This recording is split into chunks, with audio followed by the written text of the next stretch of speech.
Remember, you girls got to see it, but I didn't. It was because you guys got that all straight. cheated. You guys got that straight on shot. I didn't get to see it, man. I was kind of bummed out. All right, guys.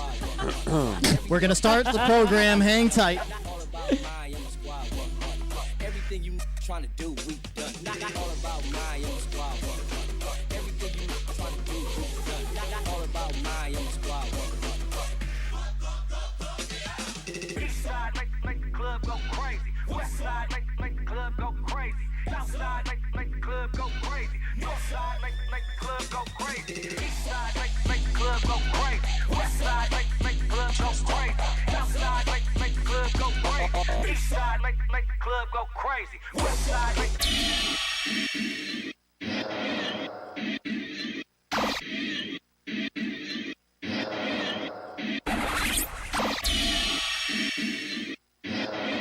You're on the Virtual Entertainment Programming Network. TVEPN.com.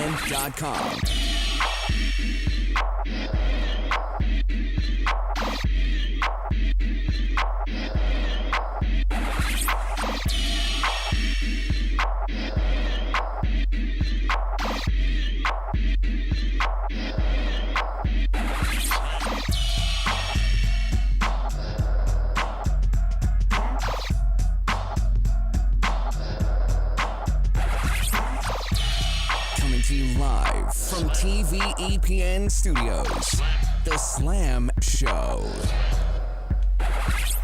And now, your host, Slam.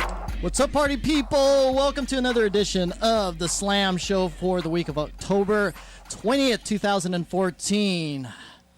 Slam and Sam here, ready to go.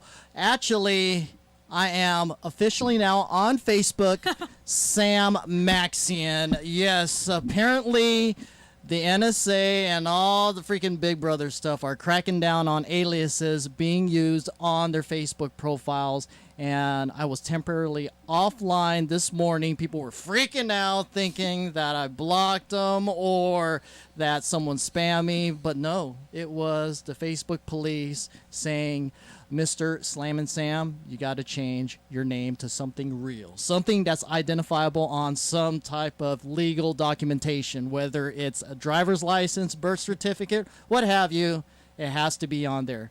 And I had to succumb to that, guys. Yep. That's so stupid. Yep. I found another Slam and Sam on Facebook. There's another guy. Yes, there is. In New Jersey, correct? Right. I'm going to sue the motherfucker. Why does he get to keep his name and you don't? That's what I was wondering. I'm going to have to report him. That's not, oh, yeah, report him. Be like, Let's all report him. Yeah, we'll all report him. If I'm going down with my name change, he's going down with his name change.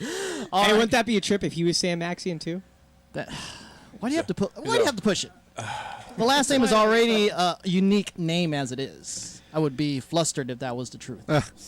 So. But I mean, that's your page for your DJ profile, though. Why?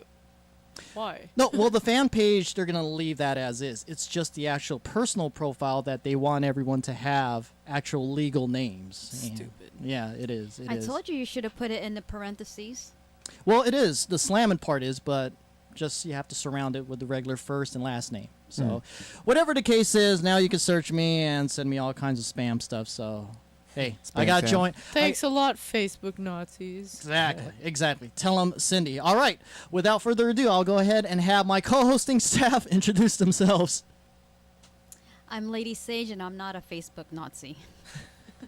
I'm Cindy, and that's not my real name. I'm Michael K. Smith. A lot of people think that's an alias, but that's my real name. There you go. I'm not going to give my government name. No, I'm just kidding. It's already on Facebook as is. But Joe Corza for Joe Time Entertainment. Hello. Yes. And our special guest host in the house. How we doing, Sam? Is everyone just kind of like hesitant from revealing their name because of this whole thing with Facebook? Ben McAllister. It's all right. AKA? Benny Mac. There you go. And our special guest in the house all the way from San Francisco. Jeremy Sean Bell. All right, let's give him a Ooh, round of middle applause. name and everything. We are all legit. Everybody's out. Now, Sucks. the secret is out, ladies and gentlemen. So yeah, as far as the show, we're excited to roll into it. We got a lot of good stuff to talk about. We have our Giants correspondent, the before-mentioned Benny Mack to break down the upcoming World Series goodness with the San Francisco Giants and our special guest, the inventor of the ScrubBoard, which is the new revolutionary instrument for DJ scratching modulation. Or something like that, right? Sounds good.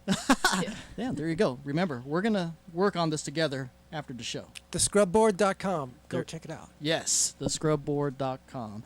All right, guys, we're going to go into a little bit of our past week and weekend haps, and we'll start at the very end of the studio with Mr. Joe Time Corzo.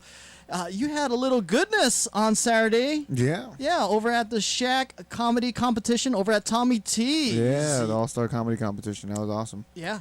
Yeah, that was fun. The packed house. I was on the 7 o'clock show on Saturday. I mean, it was sold out, top to bottom.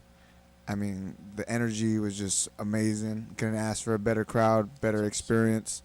The whole atmosphere just was an ingredients for just amazingness to come out of me, man. Because I give back as much as I'm giving. So if people are giving me energy, I'm giving the energy back. Absolutely. And I was number 2 to go up. And how many contestants were there? on that one there was 15. So Ooh. yeah, so it was pretty fun.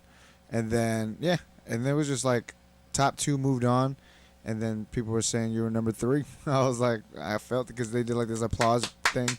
We'll give you well applause done, for brother. that. Well done. There you go. And yeah, then it was pretty fun. It was really awesome experience. Got to meet so many talented people from all over the country, and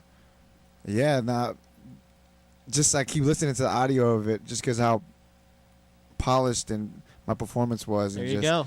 Just how it went. And I was really proud of myself. So just that alone, knowing that I did a great performance, and I know that, not somebody telling me, because I've done performances where I didn't do so well personally. I didn't feel like I did. And people come like, oh, you were awesome. You killed it, this, that, and the other. I appreciate the compliment and all that. But if I didn't feel it, it's not as Authentic. Yeah. Yeah. But I felt it. It was awesome. The feedback from the judges, my peers, and just the people in the audience was just awesome. Shaq didn't show up. Shaq did not show up. Damn. But his buddy did. Anthony C. Hall, shout out to him. The guy Robert, forgot his last name. The host, he was hilarious. And just all the comics. And shout out to my boy Insane Wayne, man. He actually took it all. Oh, And, really? Yeah. So he was the finalist. That's dope. Yeah. So that was awesome. And I'll definitely be having him out in one of my Joe Time comedy shows very shortly. That's cool. And grand prize is? I believe a spot on the tour for the All-Star Comedy Jam in 2015. Oh, awesome. That's going to be like on Showtime and all that good stuff. Cool. Yeah. Man. And Should have been you. Hey, still could be. Yes. That's right. Well, Joe, congratulations on your efforts with that. Thank you. And is there anything else you want to add on to your... The weekend? The weekend was awesome. Just that in itself. And the Niner loss, right? Yeah, that was... I just got to hang out with family and friends. Got to catch up. Cool. Hang out with my grandmother and all that good stuff. And, my sister and the little one. She just took maternity leave, so I got to be with the family for a while. There you go. It's something you don't get to do all the time, especially when you're on the road. You know what I mean? Pursuing dreams and all that. I was about to say nonsense, but it's not. Got to say hi to Lola. That's for sure. Not Lola. Abuelita. Yes. That's right. There you go. Cool. Mike Hill. Yeah. You've been absent from the show for a couple weeks. What the hell's been up with you? His mustache. My mustache. Yes. Yes. I mean, well, you know what? Every Monday, I've been keeping the stash, but it's after usually somewhat of a because I don't shave it. I don't shave during the weekends. I just feel being that I have the weekends off at Safeway, that I just let it bang. But then Monday, I usually keep the stash and shave everything else because I go back to work on Mondays. And then usually, that's why it's a real light stash. You guys probably don't notice it because it's only 3 days grown. And then I shave it on Tuesdays. Hey, don't patronize me. I know what you're doing. Okay. But I don't care. but I've grown the stash. Basically, in 2010 was my first year. There's a backstory on the stash? There's a backstory on the stash. Backstash. Backstash. Hang in there, Jeremy. So in This is gonna get 2010, interesting. when the Giants made the postseason, I really wanted to grow the playoff beard. I mean, Brian Wilson was doing it. Everyone was doing it. Sergio Romo, the boys.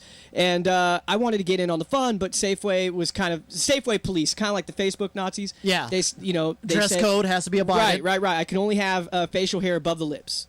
And even like sideburns, you can't really have like too like extended. That sounds like a chops. sexual connotation Yeah. right there. So I wasn't able to grow the beard, but I said I'm going to grow the stash, and I did so. And I attended my Uncle Tom's Halloween party, which I hadn't done in a very long time. Uncle Tom. Yeah, Uncle Tom, who lives nice house in Fairfield. Sounds like a semi-racist statement right there. Oh no, yeah, he's Jerry's like, he's Guamanian or something. There's no such thing as Guamanian. He's Chamorro. He's Chamorro. so we just want to keep breaking up your freaking discussion. Yeah, I here. know. You know that, I right? see that.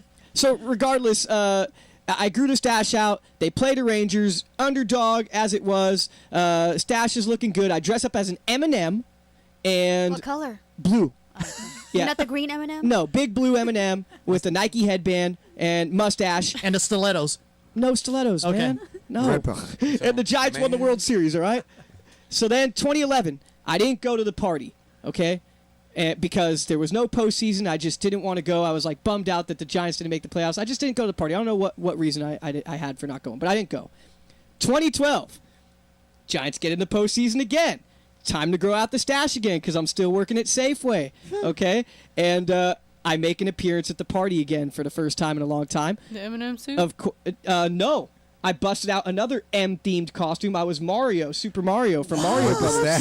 Yes, with the stash, right? Okay. Do you have a photo of that Yeah, somewhere? well done. I do, and it turns Well out done. it was funny. My cousin's one of his best friends that he played soccer with, he came to the party with his girlfriend, and he was Mario, and he was like all bummed out, like because he thought he was gonna be the only one at the party that was gonna be Mario, and he was like, oh man, like this kind of sucks, like I'm not the only Mario. And I was like, it's cool, man. Like, I could change out of my costume if you want, dude. Like, Fuck that. And he's like, nah. And he was like, really, like, just bummed out the whole time. Like, he didn't drink with us or nothing. He was just, I don't know. He's kind of in like a bummed out mood ever since he saw me walk in. Did he have a fake stash, or did he have? A Yeah, real he had the stash? fake stash. Yeah, I had see, my that's real it. stash, Done. right? So Yeah. more authentic. And that was You outstashed. that was when Yeah, the I stashed Giants him. beat them on Game 3. It was a Saturday night at my Uncle Tom's house. Game 3 against the Tigers in Detroit. Giants win the game. I remember that. Giants win the World Series. The stash does it again. So 2013, they don't go to the postseason. I didn't go to my Uncle Tom's. Back to 2014. They're in the postseason. Stash is going. I'm going to my Uncle Tom's this Saturday, Halloween party. What you gonna wear? And yes, I am going to be in an M-themed costume again. I'm going to. It's TBD. Mickey Mouse. It's between. Wait. Drum roll? You don't have that sound effect up there? There's 4 choices on the map, and I have to narrow it down to 1. Can we make that choice for you? Yes. So here are the choices, and you guys can make the choice by the show tonight. And if it's possible, whatever you choose, I'll try to have it overnight shipped because I need it Saturday. The choices are He hasn't ordered it yet. Mickey Mouse, Nah. I know. Mr. Potato Head, or Mike Wazowski from Monsters Inc. Okay, or Monopoly Man. So those are the 4 choices right there. Oh, Monopoly Man Yeah. has a mustache. about Yes, Marshall Monopoly Man has a Mathers? mustache, And you but need see, a monocle. well, there's like the Monopoly Man costume I saw has like a kind of like a half mask that like covers like the nose, and it has like the monocle and like the bald head with the top. Nah, hat. we That gotta go one. authentic. Yeah. Well, I don't know if I should shave my head bald. I've Look never at the been. little- Wear a the skin- top the hat. skin- That'd be cool though. Just But wear yeah, a so top hat. so I've just been working, growing the stash. I've been making some music Not listening. with my man I Montijo, digress. Mickey Mouse it is. and we'll Mickey we'll Mouse see. with a mustache is creepy as fuck. Yeah, I dude. think I'm Go- gonna be a magician, Go but with the I kind of want to Monopoly be Man. something name brand because I was an Eminem and then Mario, and I feel like a name brand is kind of in the mix. But we'll see. But for why I haven't been here, just work last week. You know, with that Tuesday, kind of threw everything off. Right, Glad right. glad we missed the show though on Monday because that was a heck of a game last week by the Niners. Not so much last night against the Broncos, but against the Rams they showed out. And yeah, and then the week before that, like I said, I was celebrating our second song that I've been working on. Awesome. And some more music is coming soon. Okay, and be sure to get that to me. We Yeah. might get it on rotation on Yeah. the show. Maybe we could play Glory at the end of the show. I Hey, don't know. we might be able to. Maybe. Cool. All right, good stuff there, Mike Gill. Captain Fantastic, how are you? How am I supposed to top that? Exactly. It's just Be a maid. Following. Yes, you got to be an M-themed costume with me. If you want, I you will- can come to the party with me. I It's going know, to be a hell of a I time. just moved Marilyn out that Monroe. way. Marilyn Monroe. there you Oh. go. But anyways, yeah, this weekend not very super eventful. Caught up on Walking Dead. Went to work. I made some really fattening slow cooker food. I went through a whole package of bacon this weekend. Oh my goodness. And I am one of those folks that saves bacon grease for cooking other stuff. Raise your hand there, And Benny Mac. And I'm in, I'm not yep. I'm not above putting it on toast either. Like it. Bacon grease on toast? I love it. Yeah, it's so good. It's delicious, man. Have you ever done like those dudes from Epic Mealtime and made like a bacon weave? I've wanted to. It's I the have bowl, mad right? respect for those guys. And then when they put the calorie tally at the bottom of the screen, they make some casserole and it's like 90,000 calories. Just blows my mind. But yeah, I mean, my weekend wasn't nearly that fattening as Epic Mealtime, but it was like a cheat weekend of junk food. Mm-hmm. And with the Niners losing, that just enhanced your appetite even further. yeah, I was eating my feelings a little bit. I think it's about time that you join us and watch the game Okay. because no matter what, even if you didn't watch it, they lost. I know. That's what So I was fuck it, just thinking. watch it. Because you guys invited me to that thing, and I'm like, man, no, I gotta be a good fan, and I can't watch it and make them lose. But they lost anyways, so we stitch up our fan butthole and we move on to next week. Mm-hmm. And Heal up. yeah, and you know, Yeah, what? since we play the Rams again, I was watching the Rams this last weekend, and they've pulled some tricks out of their sleeves. Mhm. They made silly out of Seattle. Yes, and they don't get me did. wrong, I like seeing Seattle lose, but you know, I'm a little worried. It's like, do I watch? Do I watch like this, or I don't know, man. We'll decide that by the end of the show too. Exactly. Cool. Lady Sage. I was with you. it was actually good to have a weekend off. Didn't do any promo work. Just hung out. We did a gig together at the Phil Amp for Culture Night Yeah. on Friday. Shouts out to Steve Valenzuela. Shout out Uncle Steve. Hashtag Uncle Steve. Yes, he has a hashtag now. And purchased a few raffles. Won that puppy. And did it again the following day at Tailgaters. Oh, more yeah. raffles and. Over at the Niner Empire event for the game. Tailgaters? Yes. That was And, fun. And I text every one of you. Yeah, Joe hit me. Yeah, Absolutely. thank you for the invite, I man. ended up going to the finals I appreciate the to go invite, check out too. who won. I know you guys Yeah. had reasons. But you guys missed out on Eric Wright, so boo hoo hoo. I seen the picture though. I seen the picture with Slam. So that was. There you go. That was our weekend. It was very eventful. Yes, I ate yes. a lot of junk too. I'm not off the hook with stuff. Stuff my face with ice cream both Friday and Saturday and Sunday and Monday. It's not over yet. So Awesome. I'll kind of piggyback off that. Shouts out to Niner Empire, Joe, the leader, the CEO. He's the one that made everything happen. Much props out to you. Elvin Geronimo, he is the head of the Yeah. Brentwood chapter. He was looking for you, Joe. Yeah, man. What's He up, was- Alvin? He was like, what's up with Joe time? I'm like, oh, he had his contest, and we'll see what happens. So that was that. I have a little laundry list of people to give shouts out to. Daryl, the VP of the Brentwood chapter, treasurer Priscilla. She is the one that handles all the money and all the good donations that we put forth. Michelle, Shannon, Aaron, which is Elvin's wife, as well as Eric Wright, the Contra Costa Food Bank, and Stan and Bill of Tailgaters. They are the owners that allowed the event to take place. Thank you very much for all that goodness. And yeah, as far as wait, you missed one person that was in our table. that was Mr. Heat. Heat. Yeah, Heat, our special guest. Yeah. Yeah, David came out. yeah, he came out. Mr. Heat and his buddy that was eating chicken wings for like 5 hours and it kept on us. Sorry, I forgot your name, but that was him. Yeah, he was like, Hey, did he forever. perform a little bit? Did he get on stage? No, there was no stage. Yeah. We're just there casually. Okay. Yeah, there was no effort on performance there. Maybe you might be able to perform one of these days. Maybe. Yeah, exactly. Put you on the spot. Brentwood native. There Yeah. you go. Yeah. Cool. That's the one cool. off Sands Creek, right? That's the one you guys went to? Nah, that's the one off That's Brentwood the Lone Boulevard. Tree, right? They moved. No, there's No, two of there's them. two. There's Oh. two. There's, Brentwood, not Antioch. Yeah. Brentwood. So the one off Sands Creek. Then. Right across from Bill Branford. that's right. Just like your commercial voice there, Michael. So yeah, that's pretty much ours. Benny Mac, how was your weekend? Pretty uneventful weekend. A lot of celebrating. Niners was a huge bummer, but I Yeah, we'll touch kind on of that. had a feeling that we were susceptible to that kind of a Short outcome. weekend. Everything. had a great day on Wednesday when the Giants clinched and went to the World Series. Just an all-around great day. I'm watching the game. There it is. Hey, look. All right. Nice. I'm watching the game at the restaurant, and Some Cardinal fan was just like, boo! there's no Cardinal fans in the restaurant. But Chris Isaac did the national anthem, or was it national anthem? The or God Bless America, yeah. Right. And so a friend of mine that I met in San Rafael, his name's Kenny Dale, plays drums for Chris Isaac, has for 25 years, and this last year has been battling cancer. Oh, wow. And didn't go on tour this summer, didn't do all that stuff. But I didn't know it, but I'm watching TV, and there he is singing right next with Chris Isaac. So I knew it was going to be a good day just based on that. We win the game.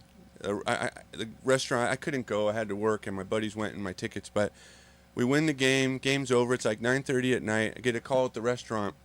It's James Hetfield. It's a lead singer of Metallica. So he calls the Mr. restaurant. Sandman. He's like, are you guys still open? Can we come down and get some food? I'm like, yes. So him and his wife comes down. We sneak him in, give him dinner. They end up sitting and bullshitting with us at the bar, talking about the Giants, talking about the city. Just awesome. a overall. I mean, he's pretty much one of my favorite guys That's dope. on earth. So, and he comes in the restaurant once in a while, and it's nice when it's not so busy and you can actually kind of bullshit. And he comes in, he's got a Vocal Song jersey on, he's got his Giants lid on. I mean, it's just retarded. Just the funnest day ever. Did So, people recognize him and stuff like that? a couple people, but it's just they don't bother him. Yeah. I mean, he comes around in town a lot. Yeah, he's so, right there. Yeah, so people just and like I said, he's in Giants gear. He looked like just your regular Giants fan that happens to be the most awesome guy ever. So really fun, super fun day. I can't complain. I'll have 100 more days like that, and I'm good. Bury me 6 foot down. I'm set. Really cool. Awesome, really, awesome. really cool. Mr. Jeremy Bell, how are you? I'm super. How about you? We're doing great. How was your past week or weekend? Well, I have been spending about 4 or 5 hours a day, every day, responding to emails for the past couple of weeks. It's been pretty crazy. I was telling my friend the other day, like having a viral video is like the new American dream,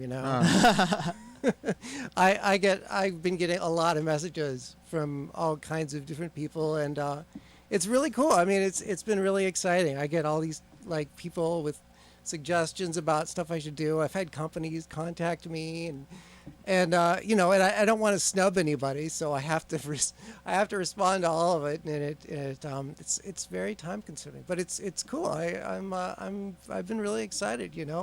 I got some possible job prospects now. I've got I've got some people who want to talking to me who want to invest in the ScrubBoard, and that's awesome. So that's really cool. Yeah, it's been pretty crazy. Yeah, I was one of the ones that did email you and said, would you like to come on our show and talk about the ScrubBoard? And you're like, bam, right back to me. And then you ask 20 questions like, what's this? Okay, he wants to make sure that I'm not freaking going to take him and freaking rape him and all that stuff. Saw the van out front. Exactly. Saw this guy with the mustache, and he's like, what am Just I getting all into? kinds of red flags there, Cindy. But as you know, totally legit. You're here having a good time. Yes. Can't wait, Great man. time. Cool. I want to see that thing go, man. That's gonna be awesome. Oh, we're going to have you make it go. Oh, really? I get to test it out? Yes. Oh, cool. Look at him. But you have to save the stash first. So it's either you test it out or we wait till after the World Everyone Series. else test it out there, man. Wow, that stash has mean. value. I'm just kidding. Yeah. Oh, my goodness. Yeah. After the World Series. Can't shave the stash. That's man. too much. That's too much. All right, guys. Let's talk briefly of last week's guest. That was Alexandra Ray Fideli, a.k.a. Alexi Ray. She was the fitness model, along with our co-host, Lana from Lana's Egg Whites. That's Lana. Yes, much props out to you guys. And it was a fun interview. It was just so cool to have her come on. She's on that tier, ladies and gentlemen. Lexi will be that next bikini fitness model superstar. We know it, and we're so glad to have her on the show. And there was some good little flirty discussion there, Josephine. Did you ask her out yet? What? Joe, roll into it. How was Miss Hey, man, Alexi? she's very beautiful, you know. But her personality and her drive and her discipline and just her tenacity, like I was telling her, enthusiasm and what she does is just even truly inspiring for anybody else that's pursuing a dream or doing something that they want to do. And just her having the discipline to work out the way she does and her dietary plans she set forth was like asparagus and salmon, she was saying, for like 3 months. I was like, That's discipline. Yeah, and just having Lana as her wing lady, I want to say, she's an amazing person to have next to her because she helps her grow in such a way, because she used to have her, I guess her father used to train Arnold. Yes. And a few other people. Mm-hmm. And just knowing that they have like that type of rapport, and from what I know from Lana, and I could see in the reflection of Lexi, that they could go further. They could go way far. Like, I guess they were like steps away from going pro. I mean, she just got to keep doing what she's doing. She's definitely going to be there. Mm-hmm. And I wish her nothing but success. And, definitely looking forward to seeing her again. And you'll be on the front row of all the competitions right there. Yeah. VIP. See those stars happening there. Do you agree, Cindy? VIP, drinks on Yeah, absolutely. I think everybody that Lana brings in here is top notch. You know, I don't think she'll even take on clients unless they you know, they want to put in the work. Mm-hmm. Yeah. They want to be, you know, a face of her brand, because that's her name on the line too. So I mean, just, you know, never disappointed. Everybody she's brought in here has been great, level-headed, humble, and, you know, when they have everything to brag about and, you know, be very proud about, they're still down to earth on it with everybody else. Agreed. Cool. Sage. Totally agree with Joe Time and Cindy. I mean, she's so disciplined. I mean, I don't even think she ate a pizza out there last week.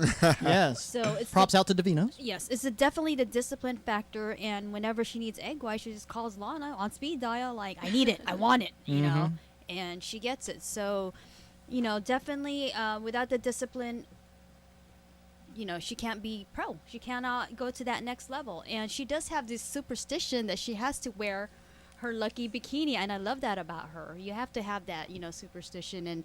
And too bad there's just corruptness and stuff in with the judges. World, yeah, correct. So with that, you know, she's gonna do fine without sleeping with any judges. I mean, you know, she's gonna go up all the way, and just keep at it. There you go. Jeremy, Benny Mac, you like egg whites? Sure. Scrambled. Scrambled? Yep. Yeah. Lana's the one that has all the egg whites if you need them. Scrambled in bacon grease. There you go. There you go. You got to have that taste in it. Big time. So if you guys missed that episode of The Slam Show, be sure to go to theslamshow.com or theslamshow.tv for that replay and all other archive programming. All right, guys, we're going to go ahead and take a quick commercial break and be back with the topics of the evening. Stay tuned here on The Slam Show. Yeah, buddy.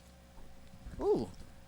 I'm not getting emotion here. Need cash now? Call 1-800-CAR-TITLE to borrow $2,500 to $50,000 against the value of your vehicle. 1-800-CAR-TITLE has been offering the lowest rates and monthly payments for over 10 years. Mention promo code FREEWAY to receive free gas with your loan. 1-800-227-8485. 1-800-CAR-TITLE, a proud supporter of the Freeway series. 1-800-CAR-TITLE, fast cash and low payments every day. It's hurricane and wildfire season again. Why do thousands of people sit in these reoccurring problem areas year after year, betting their lives that the disaster won't get them? Hundreds of you helped eFoods Direct ship 50,000 donated meals to the Oklahoma victims. The problem is we can't help everybody. If every one of us who can will take care of ourselves, we can all pitch in to take care of those who really can't. The new Just In Case pack from eFoods Direct is the big brother to the 7-day emergency pack designed for Oklahoma disaster donations. It contains a 2-month supply for one person, or a 1-month supply for 2 adults, or a 2-week supply for a family of 4. The $320 price is $50 less than retail. Call 800-409-5633 on the web efoodsdirect.com/Alex. Order 2 or more, get 10% off, free shipping applies. Call 800-409-5633. 409-5633. On the web, efoodsdirect.com/Alex.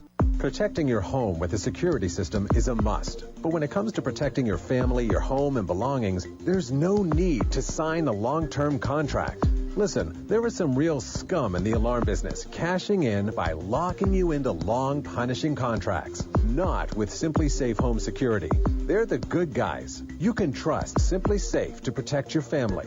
Simply Safe was created by a Harvard Business School engineer, and it's revolutionary. You'll get 24-hour protection for just $14.99 a month. There are no hidden fees and no contracts. You'll save thousands. Plus, you're protected by their 100% money-back guarantee.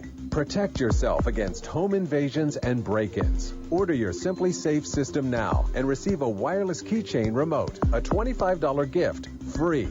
So don't waste your time dealing with scum. Visit GetSimplySafe.com. GetSimplySafe.com. GetSimplySafe.com. Introducing Pro One. All of your filtration in one system, portable, on the go. No more do you have 2 or 3 filters to just reduce sodium fluoride. You have a system that cuts out the sodium fluoride and up to 95% of hydrofluorosilicic acid. Advanced manufacturing technology combines silver-impregnated white ceramic with new Aquamedics advanced media for removal of fluoride and other heavy metals, all in one filter element. It is the only one that does it, and out of the gates, we have it discounted at 10% off with promo code WATER. This is the only system that in one unit helps reduce or remove pesticides, herbicides, chloramines, ammonia, and chlorine, hydrofluorosilicic acid, the most common form of fluoride not covered by other fluoride filter brands, and sodium hexafluorosilicate.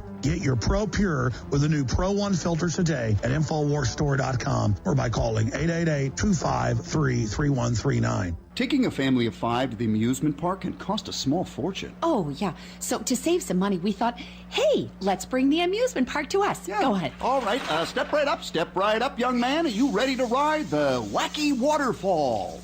That's just the bathtub with the shower head running. Nope, it's the wacky waterfall. It's a shower, Dad. Waterfall. Wacky. There's an easier way to save. To get a free rate quote, go to geico.com, then buy online, over the phone, or at your local Geico office. You know the U.S. dollar is devaluing. You can see it happening every day. You know a new currency will take over at some point. Wouldn't you like to be in on the ground floor? Bitcoins. They're a decentralized, anonymous internet currency. They're free to use, free to accept, and free from inflation forever. You can use them anywhere in the world, and their value seems only to be increasing. Find out more at weusecoins.org. Don't be kicking yourself in the pants in a month. Your dollars are going down. Bitcoins are going up. weusecoins.org. Snoring. It's not just something to laugh about. Snoring could be a symptom of sleep apnea, a serious condition where breathing stops during sleep, and if left untreated can lead to daytime drowsiness while driving, high blood pressure, acid reflux, heart attack, and stroke. Plus the family issues of the snoring keeping others up all night. The first step in treatment is a sleep study. Through homeapneatest.com, it can now be done in your own home in the comfort of your own bed through the direction of a board-certified sleep medicine physician in your area. The test simply monitors your breathing while you sleep. For more information about sleep apnea, go to homeapneatest.com or call 1-877-54-APNEA, 1-877-542-7632. If you're suffering from chronic pain, migraine headaches, or any other health issues, it might be your back telling you it's time for an adjustment. Come check out the New Health Chiropractic Center in Concord. We restore the curvatures of the spine to bring you back to good health and wellness. Our specialists will provide a full examination and x-rays for free. Just mention the Slam Show. Call now for an appointment at 925-759-9722 or online at thenewhealthcc.com. In order to transform your health, you have to try something new. The New Health Chiropractic Center. Welcome, ladies and gentlemen, back to the Slam Show. This is the sports and news topic sponsored by Little J's here in Pittsburgh. We got to give some shouts. Shout out to Aaron. Tri-tip. Never disappoint. So yummy. On and sourdough bread too, man. Yes, That was and the legit. chicken. There's what type of chicken, guys? Grilled The chicken. jalapeno. Yeah, there it was like spicy southwestern chicken. There it was. And of course, I got earlier today. I ate the veggies, so they don't just have meat; they also have veggies, people. For your health conscious needs. There you go. Lil J's Burgers here in Pittsburgh, down the street from Lil Joe, Mr. Joe Time's residence. Yeah, so it is right there. Yeah, they could just come visit you right after. No. Right on, right on. Okay, ladies and gentlemen, let's go ahead and go into our first topic, and just real brief. Get it over with. Yeah, get it over with. The San Francisco 49ers were defeated 42-17 over on the road over at Mile High Stadium against the Denver Broncos, because it was basically, hey, it's Peyton Manning night. He could have it. Let's just go ahead and move on. And I just want to go ahead and talk about that real quick. Not about the game, because a blowout's a blowout. Loss is a loss. Move on to the next game. But just on the whole Peyton Manning phenomenon. Just a great quarterback. When we're all big Niner fans, but being able to see someone just be an artist. Just everything that he's done throughout his career with the Colts, now with the Broncos, has been just flawless. I can't believe that he is just that type of quarterback that could make all the throws so accurately. Everything, it was just amazing. And I really hope that Colin Kaepernick kind of picked up some tips and bring that into his game, because that is the epitome of quarterbacking. Peyton Manning is the shit. There's no denying that. It was kind of bad watching it, because as a Niner fan, you're just like, wow, getting blown out, what have you. But the team was very, very much undermanned on a short week coming from Monday Night Football. All the injuries caught up. The bye is coming up this week. Moving on to the Rams over at Levi Stadium. What can you say? It's set up for a good second half to move forward on a winning note. We'll see what happens. Getting a lot of players back. I'm looking forward to Patrick Willis, Navarro Bowman, Smith, all those cats making this run towards the end of the season that much more productive. But yeah, just real quick, guys. As far as Peyton Manning, phenomenal. I just want to say, what's your main memory of Peyton Manning? Because I got a few of them. I don't know about you, but I got a few of them because he's just so cool. Joe, take it away. Man, Peyton Manning is just overall amazing quarterback for me. I like quarterbacks. That's my shit. You know what I mean? I like quarterbacks and I like running backs. Wide receiver, they're all good. They're all good. But quarterbacks and running backs has always been who I follow. And Peyton Manning's always been up there. He's very poised. He can scramble with the best of them. He's not necessarily one to make deep runs down the field or anything like that. But he'll do it if he feels like that's the opportunity and that's the only thing he can do. He's very conscious of games and really in the game. He's very passionate about the game. Every game that he plays is not necessarily for, he's throwing the touchdowns. He's not going for the record. He's just going to play. Again, he has so much more football to go. If it was just for the record, 509 would probably be at the end of the year. You know what I'm saying? Yeah. This is just not even the half of what's going on through the season. Yeah. And he has many more to go. And he's going to add on to that record. That's for sure. And anybody that's growing up to, we've seen him in his prime, we've seen him in his younger age, and we see him go. So it's just a big thing for all of us that's growing up and watching Peyton Manning. Especially that's only 509 throwing touchdowns in the NFL, and I just think about him in college and how he did, and just the amount of football he's played throughout his life since he was a kid. So it's just phenomenal. Yeah, he is just incredible. Like a football player. Yeah, I mean, you nailed it, man. I mean, he's a football player. I mean, he's more than a quarterback. Yeah. He's just a football player. I mean, and that's the reason why I want to focus on him. Great lineage. I mean, obviously his dad was a Heisman-winning quarterback, Archie Manning. Played in the NFL with the Saints, and I mean that family just lives, dies, breathes football like the Harbaughs. And for me, I guess my main thing with him is kind of the way it all broke out in his departure from Indianapolis. He goes down with that big neck injury, and people are thinking he's never going to even play again, and if he does, then he's stupid, because one sack, one hit, and there goes the rest of his life. Not even his football career, but you're talking about he could be paralyzed for life. Exactly. And I mean, heck, the Niners flirted with him. I mean, I was getting juiced as much as I never really liked Peyton Manning. I respected him, but I never was like, oh, he's my favorite quarterback. But I was like, oh, man, chance to get him. It just so happens the Broncos took that chance, and for him to continue on and prove all the naysayers and doubters wrong. And it was just crazy yesterday when they showed the stats of him and Favre's, how identical they were.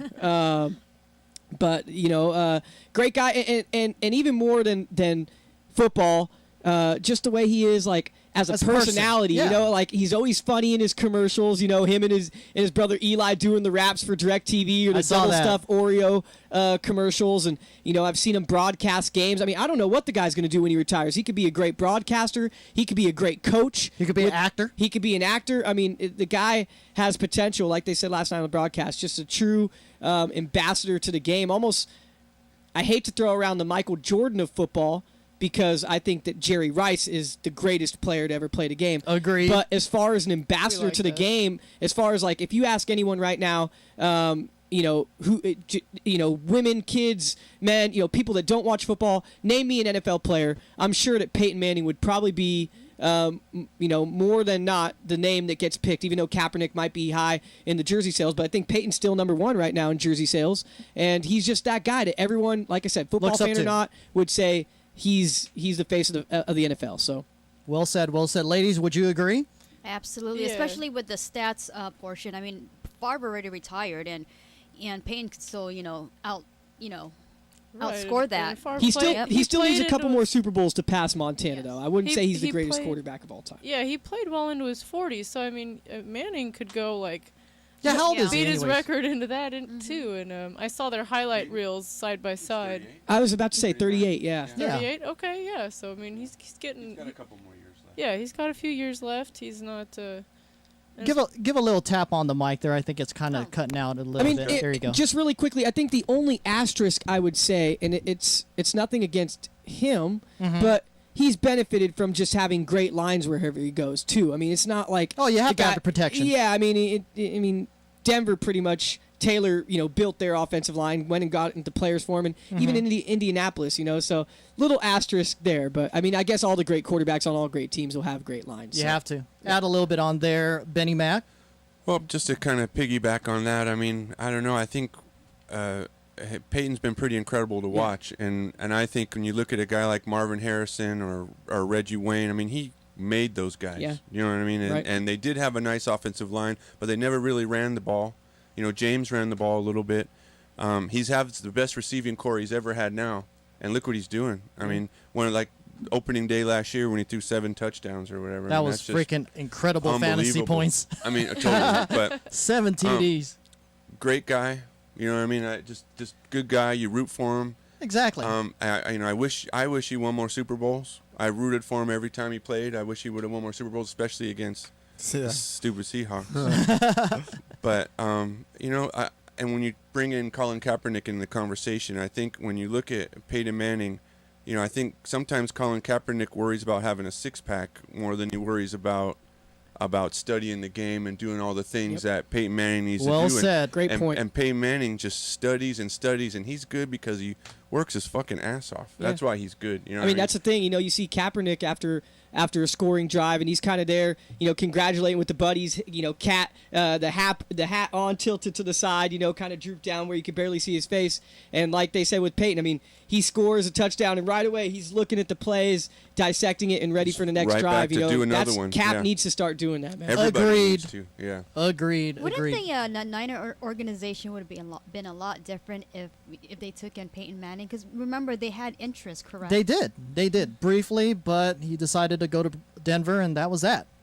But that's why. I mean, Peyton Manning is one of a kind, and the Niners were just there to show up, just for a little dressing on the cake, and got their ass whooped. But hey, that's why you played a game. There's always next week. I think the highlight of our evening was the brownie a la mode that we had. Oh, yeah, that was pretty good. Like, this game sucks. Let's go have some dessert. And it was also boring to the point where we had to do a little prank there to Mike Ill. let's hear about that. I thought we were just going to breeze right past it. We're not going to let you off the hook. Well, what it was obviously it was a blowout. So we decided, hey, let's contact some of the guys. And Joe from Niner Empire said, hey, let me hit up someone. And I go, here, hit up Michael. And he goes, yeah, oh, yeah, sure, no problem. And Joe from Niner Empire texted you. Yeah. And you responded back, but you said a whole long paragraph. Then you said, oh, by the way, who is this? And at that point. Well, no, because here, I could pull out the phone and we could read it word for word. But pretty you much, saved the conversation? Well, I save all my texts. I don't find texts. But let's. So. Yeah. So here's how it starts off. It comes from an unknown number. I don't have the number saved in my phone, right? Typical prank, right? You can't, get up to the mic. Can't be from Slam and Sam's phone, right? So it says, you didn't show up to event. And I knew what event he was talking about because 415, and I knew Slam had invited me to the event. And I couldn't make it. I said, I'm sorry, man.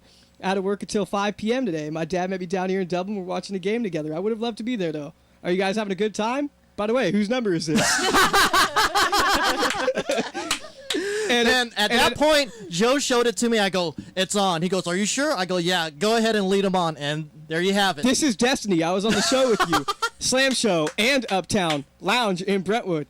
Jeremy, there's no destiny. So I'm thinking about it. I was like, destiny? I was like, I don't remember destiny, but I was like, I'll just whatever. I said, okay, right on. Now I can save your number. Matter of fact, just lose it since I came here to see you from the Delta. So then when it says, I came here to see you from the Delta, that's when I was thinking it might have been one of the girls from Deja Vu. Stockton is in the Delta region, you know? Yeah, we put that together. Go on. Yeah, so then I said, I feel bad now. It would have been cool to kick it with you, but family and for today, work came first. I had no clue you were going. Is there any way I can make it up to you? It pursues into some other stuff. I don't know if we should read that on air. No. He said, quote, unquote, will you do me in the... Are you into girls? Yeah, are you into girls? Because I said, LOL, I don't know about that when after the you could do me in the butt when you see me line. And he goes, you don't remember me, huh?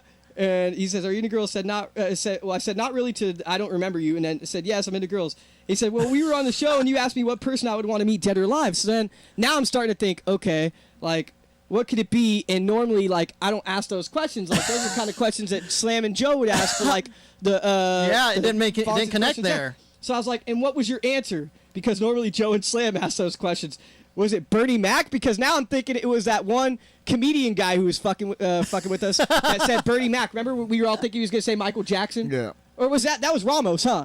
The choreographer. That's right. Right. And he said, no, David Heat Canellis. And then I kind of knew who it was, but not really. I was like, oh, okay, is he at the event? And he goes, Fulio, it's Joe Niner Empire, Fulio. And then I was like, oh, shit, what's up, dude? You threw me off with the Uptown thing because I don't remember seeing you there.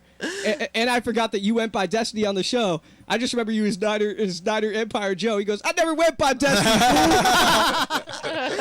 Oh, Michael. And then I said, thanks for the invite and having something out in my normal neck of the woods. This weekend got thrown off with me working today so I could go get Friday off for the Calvers Oregon game. Can't wait to see Levi Stadium. You deserve this prank. Yeah, I mean, I fell for a hook, line, and sinker. And see, that's the thing about my personality. I mean, it's like... You should have asked if he still wants it in the butt. Well, no, he asked... Oh, yeah, because he asked me if I wanted it. Yeah. So that's what we do, ladies and gentlemen, when there's a blowout with the San Francisco 49ers. See, and this is where I wish I wasn't so damn gullible, though. I mean, you know, my gullible nature is... It's high. I mean, anyone could get me at that point. All right. I'm vulnerable. Don't advertise that. Well, no, I mean, I'm keeping it real, though. I mean, because I've fallen for pranks... before, not of that kind of magnitude, but bigger magnitude. That's too much. All right. But you're okay though, right? You're good. Oh, I'm fine. Cool. I mean, I could take a prank as good as the next guy. I laughed it off as soon as he told me who it was. But at first I was like trying to really, I was like, I don't remember a Destiny. And I should have just went with my premonition. But you know how it is. Like when someone kind of... No, I don't know how it is. Well, no, like if someone like... What was your premonition telling you? Well, my premonition told me that I know for damn sure that I never met a Destiny on this show, nor at Uptown Lounge. But I was thinking, okay, maybe I did. He had the hopes. Maybe I did. Right? Yeah, I mean, you know what I'm saying? When you're in that situation, have you ever thought, okay, well, maybe I did, and I'm just forgetting. Ladies and gentlemen, there you go. I will go ahead and post his cell phone usually number. I have a memory as sharp as a fox. Apparently not this time. All right, let's move on. can believe it. We went through with that prank. All right, ladies and gentlemen, we have on our show our special guest, Giants correspondent, with the good old French Montana song "Don't Panic," which is dedicated to Joe Panic of the San Francisco Giants. We have Benny Mack to talk about some goodness on the World Series participants. San Francisco Giants, ladies and gentlemen. Let's have a big round of applause for Benny Mack. Woo! What's up, brother? Hey, man. Let's get right into it. Living the dream again. I You know am what I mean? loving the dream with this Angel Pagan bobblehead. Thank you, sir. Hey, I missed it last time. Don't forget your rally rag. That's I brought right. You something extra We hella too. reminded you, by the way. I'm I like, know. is he coming? Several times. Yep. Several times. He's not in the But- shot. No angel, no problem, right? Oh, Notice that. Yeah, sorry I about mean, that. how incredible was Here that? we go. You know? Let's get Mr. There he is. Yeah, and the rally rag over behind. Towel. The towel. The towel. Yes, the cum stained towel. See, he The said it. cum stained towel. Already? Already? He just brought it, man.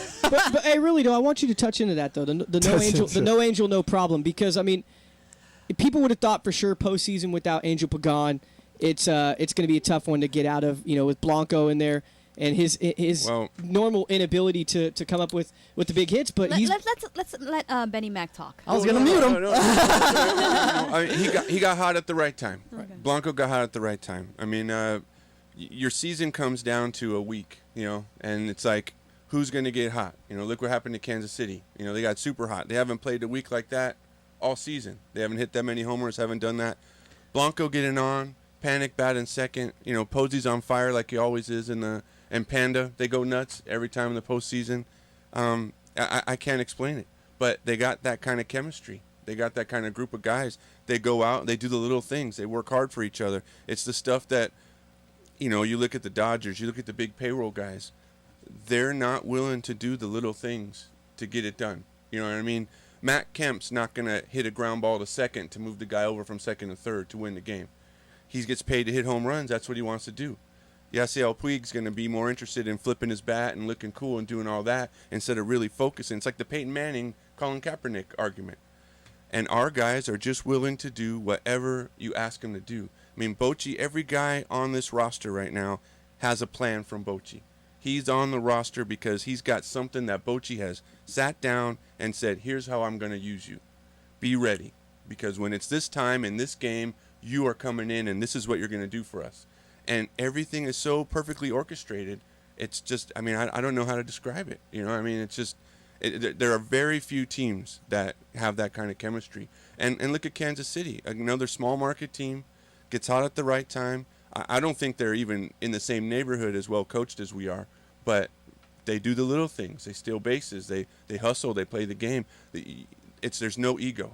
And ultimately, in this time of year, there's no ego. It has to just be all of us together, one common goal. Together we're giant. You know, all the cliches. But they manage to do it. No matter what button he pushes, they come out, they're fired up, and they do their best to get it done. And if they don't get it done, the guy right behind him picks him up. It's absolutely beautiful. I mean, it's an orchestra of it's just beautiful, you know? I mean, we can get into X's and O's and players and things, but that's what makes us better. That's why we beat the Cardinals. That's why we ran through the Nationals. I mean, the Nationals were all over us, hitting homer after homer. I mean, they had best pitching staff, but they didn't do the little things. They made errors. They freaked out. They threw the ball to the wrong base. They ran the bases poorly. They didn't hit the cutoff man, you know, and we'd win by one run because you'd wild pitch at the end of the game, and then we'd score, you know. It's every little thing is so important, and we do those little things better than everybody else. I mean, that would be my opinion of where we're at in this run and why we can overcome Pagan and why we can do all these things. And now we're going to go into Kansas City. Morse is back, probably as good of a DH as you could hope to have going into this series. And usually the National League team, in the National League, the pitchers bat. And in the American League, they don't bat. They have a designated hitter. So they have a whole roster spot that they pay a guy a lot of money to come and hit well. The National League doesn't do that. So when you go and play in an American League park, you've got some guy off your bench that you have to put into the starting lineup, whereas they have a paid pro. Yep. But to have Michael Morse coming back, he would be as good as any DH in the American League anywhere. and he's going to come and DH for us. He'll probably play some left field when we get back to San Francisco, but we're not too worried about. I mean, Ishikawa, come on. Forget Travis about it. Ishikawa. Unbelievable. Exactly. Benny Mac, I saw that you got an outfit change there. A little costume change. You noticed that? Yeah, I'm sitting right next to you. Well, this is You did switch up. What's up? Well, I had my jersey on for the first segment, but then it's time for playoff gear. You know what I Okay. mean? Okay. Time for playoff gear. Where'd you get that from? Oh, we got it from. Oh my God, I love Ross? those guys. No. He said Ross. The guys on the Embarcadero. Oh no. The guys on the Embarcadero. $5. TMB Sports, neighborhood sporting goods place in San Rafael. Shouts so I out. get all my sporting goods, my mitts, awesome. my bats, my gloves, everything.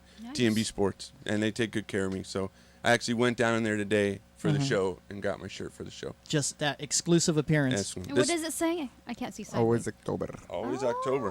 Yeah, that's the slogan they're rolling with. Siempre. Another question for you, Siempre Benny. October. Can you, being that you've gone to the games and it's almost crazy. I really haven't caught any of the full games this postseason. I have kind of been either busy with work, or even when I was here for the poker tournament, we were playing poker, but we weren't really watching the game. We were kind of keeping an eye on it, but we were more focused on the poker here and stuff. So really, it's almost been a blessing. I schedule myself almost to work now on game days and just kind of get home right at the end because they've been winning games that way. But the question the question I have for you is Pablo, what is it about him where the patience finally clicks in the postseason? I mean, why can't he do this in the regular season? I mean, he swings at everything in the regular season, and then somehow, some way, the guy dials it into the postseason and really waits for his pitch. I mean, he's drawn 4 walks this postseason, which is unbelievable for Pablo, and he's tearing the ball off the cover. Just explain. I mean, you've seen There's a couple things. Yeah. There's a couple things. I mean, he is definitely a free swinger. If he thinks he can get his bat on it, he's taking a hack at it. I think when it comes down to the playoffs, and every pitch and every bat is so important, right? On both sides. So think about if you're the pitcher and you're facing Pablo, well, he's a little bit of a wild swinger. So you think you can expand the strike zone a little bit, but you can't walk people. You cannot put people on base. You can't give anybody free base runners. So he is seeing more strikes. The other thing is we talk about the guys in front of him getting on base, Posey getting on base. Now you've got to pitch to him with a guy on all the time. And you definitely can't walk him. And he's getting pitches to drive, and he just doesn't miss them. He hits from foul line to foul line. He'll double down the left field line. He'll double down the right field line. He'll hit one in the water. It's just his patience, getting more pitches to hit, and the rest of the team putting him in situations to drive runs and be a hero. And over the course of the season, you have your ups and downs. It's 162 games. It's hard to lock in for 162 games. And you got you're always nicked up. There's all these different things, but I think that it's for me my number one thing would be the amount of strikes that he gets thrown now in the postseason. Every pitch is a premium. You don't have your pitch count's important. I mean, if you're pitching in the playoffs, you're their stud. Right. They want you to go 7 innings, so your pitch count's important. Everything's important, and we're getting guys in the stretch with other guys on base, and he's making them hurt, and the walks are just a testament to that. He's locked in. Cool. Yeah. Benny Mac, your prediction on the Giants in the World Series? Well, I mean, look, you're looking at a Royals team that's won 8 straight playoff games, and we're going to go on the road for the first time in our World Series run. We're going to start off on the road. I think that the layoff hurts the Royals, and I think it helps us. Because the pitchers that we're going to throw, Peavy, Huddy, they're older.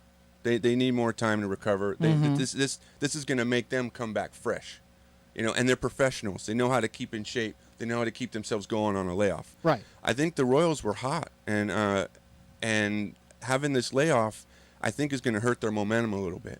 I think Game 1's a big game. I think if we can get after James Shields in Game 1. And Mad Bum can keep us in the game, and we Big can somehow country. sneak that win out. I love our chances. I mean, I think we can win in 5 or 6. I think I will be at the game when we celebrate. This Friday, right? Friday will be Game 3. I'm thinking by Sunday they wrap it up. Ooh. That's kind of the way I think about it. All right. That's a prediction. Michael, first time ever at home, right? Wouldn't that be something? I don't think anyone would leave that ballpark until they were literally kicked out at that point. So, yeah, no, forced out. it's. If you've been to any of the clinching games for any of the series at all, it's a madhouse, and I think it's the way that we play the game, the way that we go about our business and play the game. I think it's going to surprise the Royals. I think that it is. I think that they know that they got it figured out, and I think that they're going to see a whole other thing. Now they're going to run the bases. They're going to put a lot of pressure on us.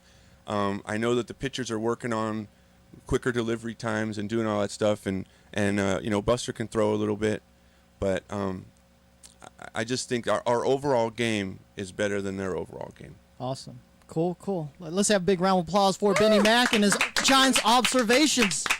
Thank you. And I am on board with you. The Giants are going to take it. But in 5, right? At home? First time ever at home? I think they won't go back to Kansas City. Yeah. I mean, I think by Sunday, I think it's done. I mean, that's, anything can happen. Exactly. Cool. All right, moving on to our next topic. Check this out, guys. The music industry is now evolving big time. This 2014 will mark the very first year of zero platinum certified record albums. Wow. Is that crazy or what? Platinum, meaning 1 million units sold. 500,000 is gold. Now, this is very alarming because that means that basically the industry is now focused on having it become a more singles-based economy of tracks being distributed and so forth. And I have this little video of some shelves that have CDs over at your local Target, Walmart, Best Buy. I think it's going to be a thing of the past. It's going to be all gone. You're not going to see any CDs or anything, because if this trend continues where platinum sold singles are going to be what's going to make the economy happen with the music industry, then that's pretty much the direction. I know this by experience, obviously, with my past tracks and with my current project with the Burt Knott's Attack single.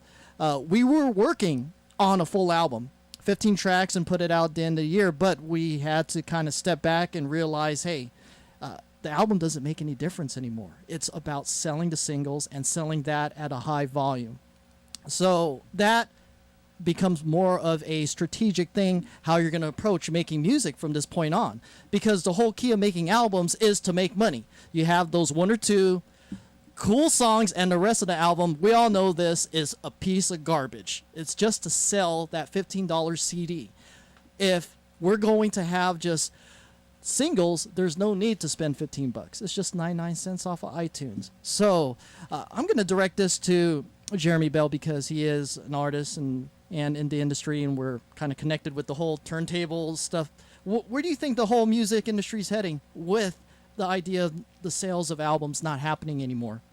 Well, I went back to school recently last year to do audio engineering curriculum, and there was some disagreement among my teachers about this.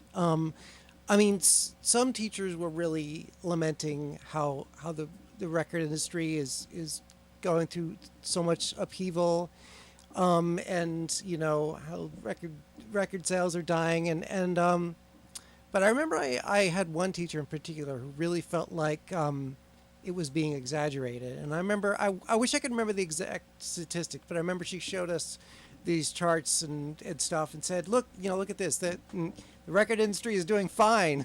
But I don't know. I mean, I think that I know that this is kind of a cliche, but it's the internet. The internet the internet is changing the way the music works. It's changing the world. And it's changing the way pretty much every industry works, really.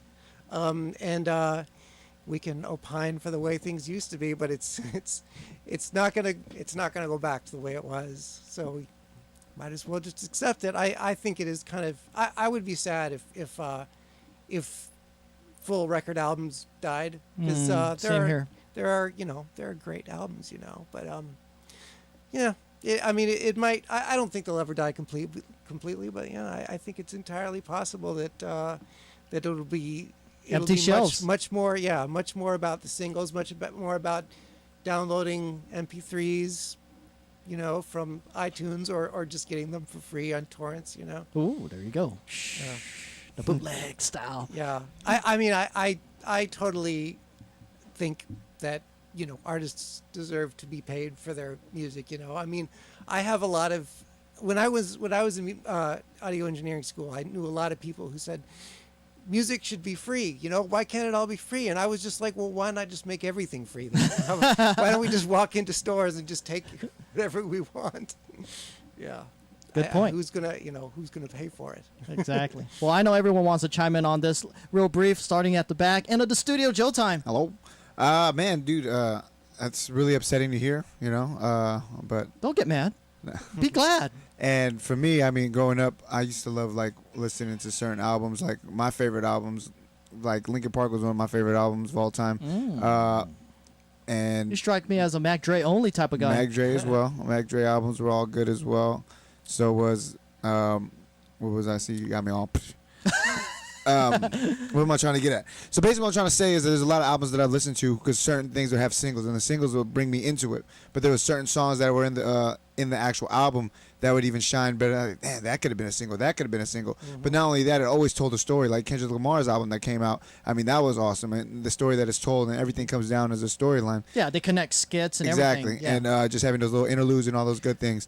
And being able to read, someone would have lyrics. Sometimes I would want to know the certain lyrics to those certain songs, and you only could get the actual lyrics because they're on that certain CD. Mm-hmm. You go online and all that thing, but some people are just trying to make out what they heard. Sometimes they just get it wrong and just put in something else. Yeah.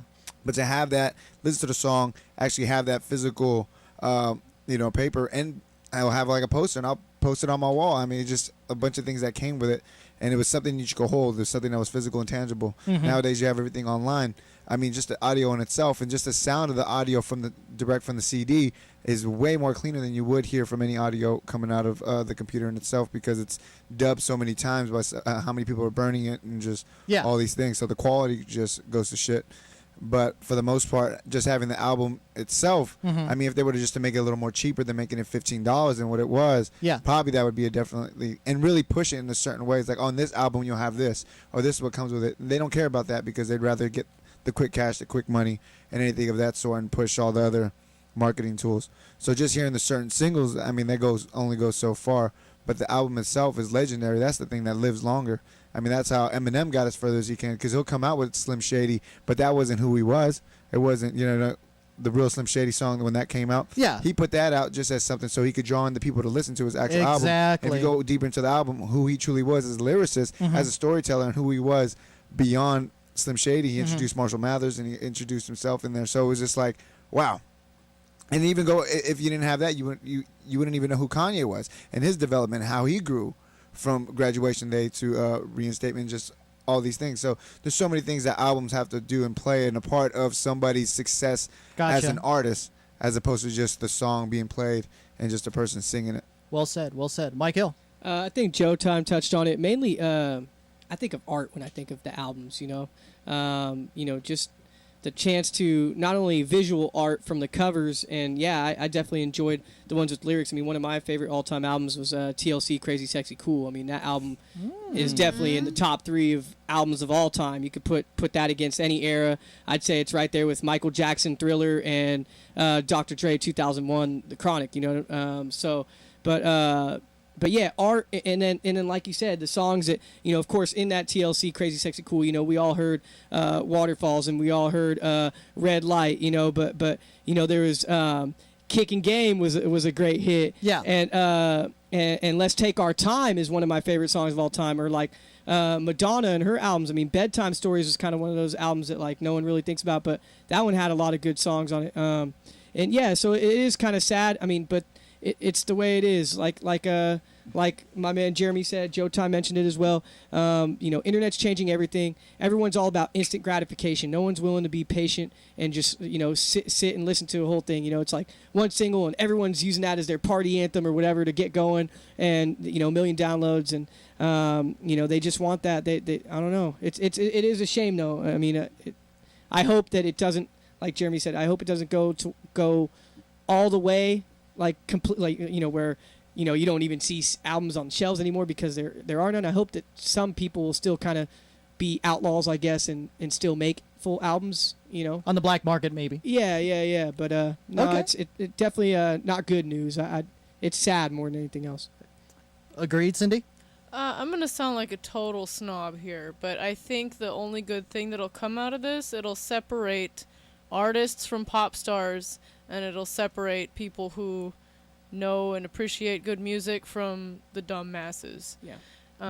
Is my personal opinion, because you know, you're gonna take these pop stars like Nicki Minaj or whoever, and they're gonna come out with some song that has like 5 people in it, you know, with maybe like 5 actual lines of lyrics, but like, you know, 10 people, 20 people produced this record. Right. And, you know, it'll sell 1 million copies and it'll disappear. Versus, you know, any of these people that they named, anybody from so many different genres. I mean, I can think of all the albums that I've played, you know, in my CD player until they melted, you know, out of almost every genre, like From start to finish, never skipping anything. yeah, See? you know, and you know, he was a music major, I was a music major. I know what to listen for. I know what's good and what sucks. Straight up. I'm gonna sound like a snob, but it's gonna separate people who are really talented. You're a music from, snob. Yeah, I am a music snob. It's gonna separate people who are really talented from, you know, your overproduced, auto-tuned, you know, just affected, created, imaged pop stars. I It's like gonna that title. Yeah, it's gonna separate that, and it's gonna be very noticeable, and you're gonna. It's another step towards the Idiocracy movie I referenced last week. It's gonna Just add on to that. Yeah, definitely. I mean, if albums were just song after song after song, and then they went to this, then it wouldn't be a big deal. But the fact that albums have interludes and the intros and the outros, I mean, just taking those away, it's just. I was just gonna touch to that with the Janet Jackson, how they have the interlude, the outro, and there's a storytelling to it. I mean, those were the ones I would buy. Mm-hmm. And you can't get that with the single after Correct. single put out. And unfortunately, I'm with you, so I don't buy CDs anymore. I get it from a DJ. So if I was to, you know, still purchase CDs, and it would be with definitely like the ones that we mentioned, like the Madonnas, the Mariah Careys. Yep. I mean, like the pop stars that are just like legendary, not the one-hit wonder like what Cindy said. Gotcha. Benny Mac, add on. Well, I mean, you know, I'm an old school cat. You know, I mean, I grew up buying You're old records. school? You know, so it's like there's something about having Dinner that. with James Hetfield. Having that record in your hand. There's artwork stuff. I always like to know who produced the track, who wrote this, who was the engineer. Like I was always kind of really into that stuff. But you know, I have mixed emotions because sometimes you just have to kind of move on. You know, you just kind of have to grow with the times. I think, you know, really kind of piggybacking on everything you've all chimed in, I think now, if you're going to make an album, it's going to have to be a complete story told, like a masterpiece. Like I think that now there's no room to make an album. Nobody's bothering with it unless it's an event all on its own. Correct. So maybe that's going to motivate some people, challenge some artistic people to rekindle the medium better than ever. Yeah. You know, because otherwise it's It got dead. too easy, I mean, yeah. it's dead. Yeah, it's dead. Everything's 99 Saturated. cents on iTunes. You just go and pick and choose and make your own playlist or whatever, and then that's it. You know, or you use Pandora or something like that. Like, you know, I have a shelf in my house that I have CDs that I have whittled down to just the ones I can't get rid of that I just love. That I've still put them in my computer. They're still on my phone, but I just... Is it Metallica? Of course. And I just can't get rid of them, but I don't play them. Yeah. You know what I mean? I just sit there and look at them. They look nice on my little shelf, but I don't go... Once in a while, I'll pull one out and throw it in just because it's just nostalgia or something my friend of mine made or something like that. Right. But Terrence Brewer. But it's a dying medium, and I think, you know, at some point you just have to kind of figure it out, you know, and just get over it. You know, everything is in your phone now. We don't even have, I mean, I don't even like use a boombox or anything like that anymore. Like it's just everything's different. Yeah. Everything is different. The boombox is now You know? Bluetooth. It's just something you carry and you It's play. just a wireless speaker that you use now. Yeah. I mean, everything is different, and you know, it sucks, but you know, there's going to be something new and awesome that comes out of it. I hope. Yes. You know, there's a kind of a retro chic going on with vinyl now. Like Lots of vinyl. I've been surprised at how often I can look up, like on Amazon or whatever, look up, you know, like new albums and put in the album name and put in vinyl.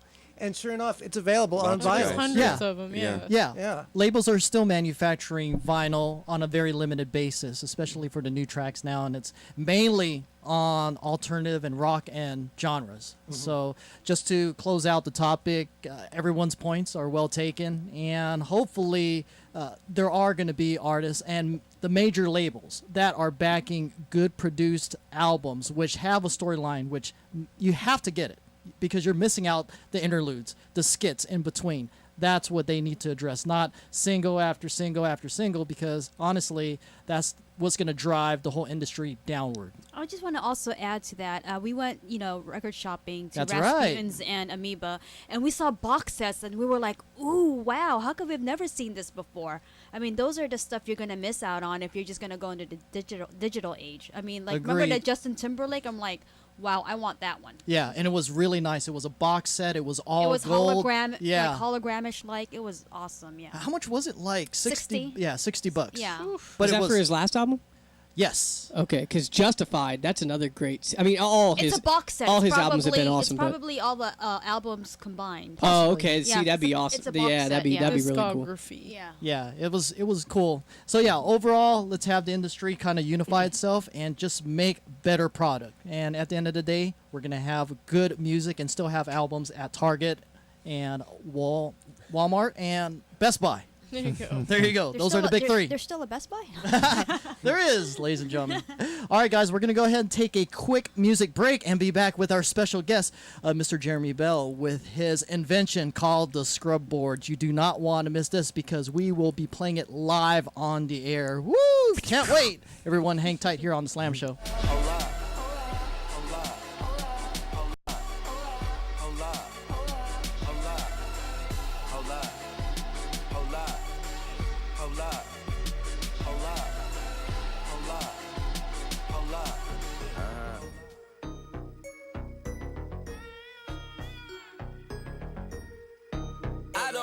With you,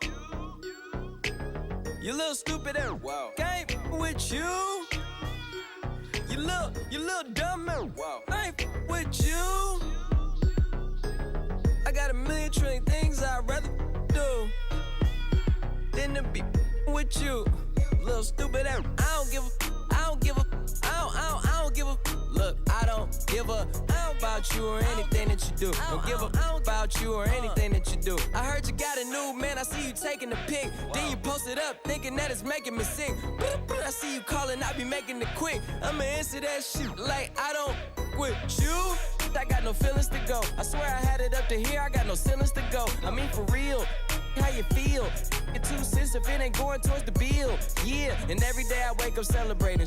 Why? Cause I just dodged a bullet from a crazy person. I stuck to my guns, that's what made me rich. That's what put me on, that's what got me here. That's what made me this. And everything that I do is my first name. Peace, chase bread. Aw damn, she got a bird brain. Ain't nothing but trilling me. Aw man, silly me. I just bought a crib, 3 stories, that the trilogy. And you know I'm rolling with this up the ozone. I got a that text me, she ain't got no clothes on. And then another one text me, yo at next. And I'ma text your ass back like I don't with you. You little stupid and game with you. You little dumb and I ain't with you.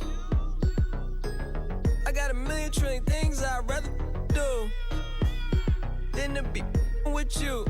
Little stupid and I don't give a. Look, I don't give a about you or anything that you do. Don't give a about you or anything that you do. I don't give a about you or anything that you do. Don't give a about you or anything that you do. Got a million things on my mind, executive deals online, limited amount of time, chasing these dollar signs, and you ain't on your grind. You liable to find me up in the MGM casino in the deep.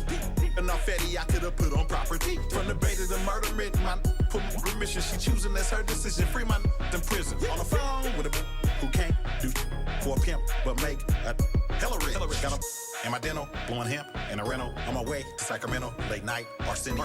I'm never sentimental, go hard or go homeless. Barely, hardly, I'm chromeless. You might end up domeless. I bet you she into me. Her cheddar she giving me. Stand outside forever like the Statue of Liberty. Rest in Pimp C, underground king of the South. I raise my styrofoam up and pour some drink in my mouth. Why you always coming around with bad news?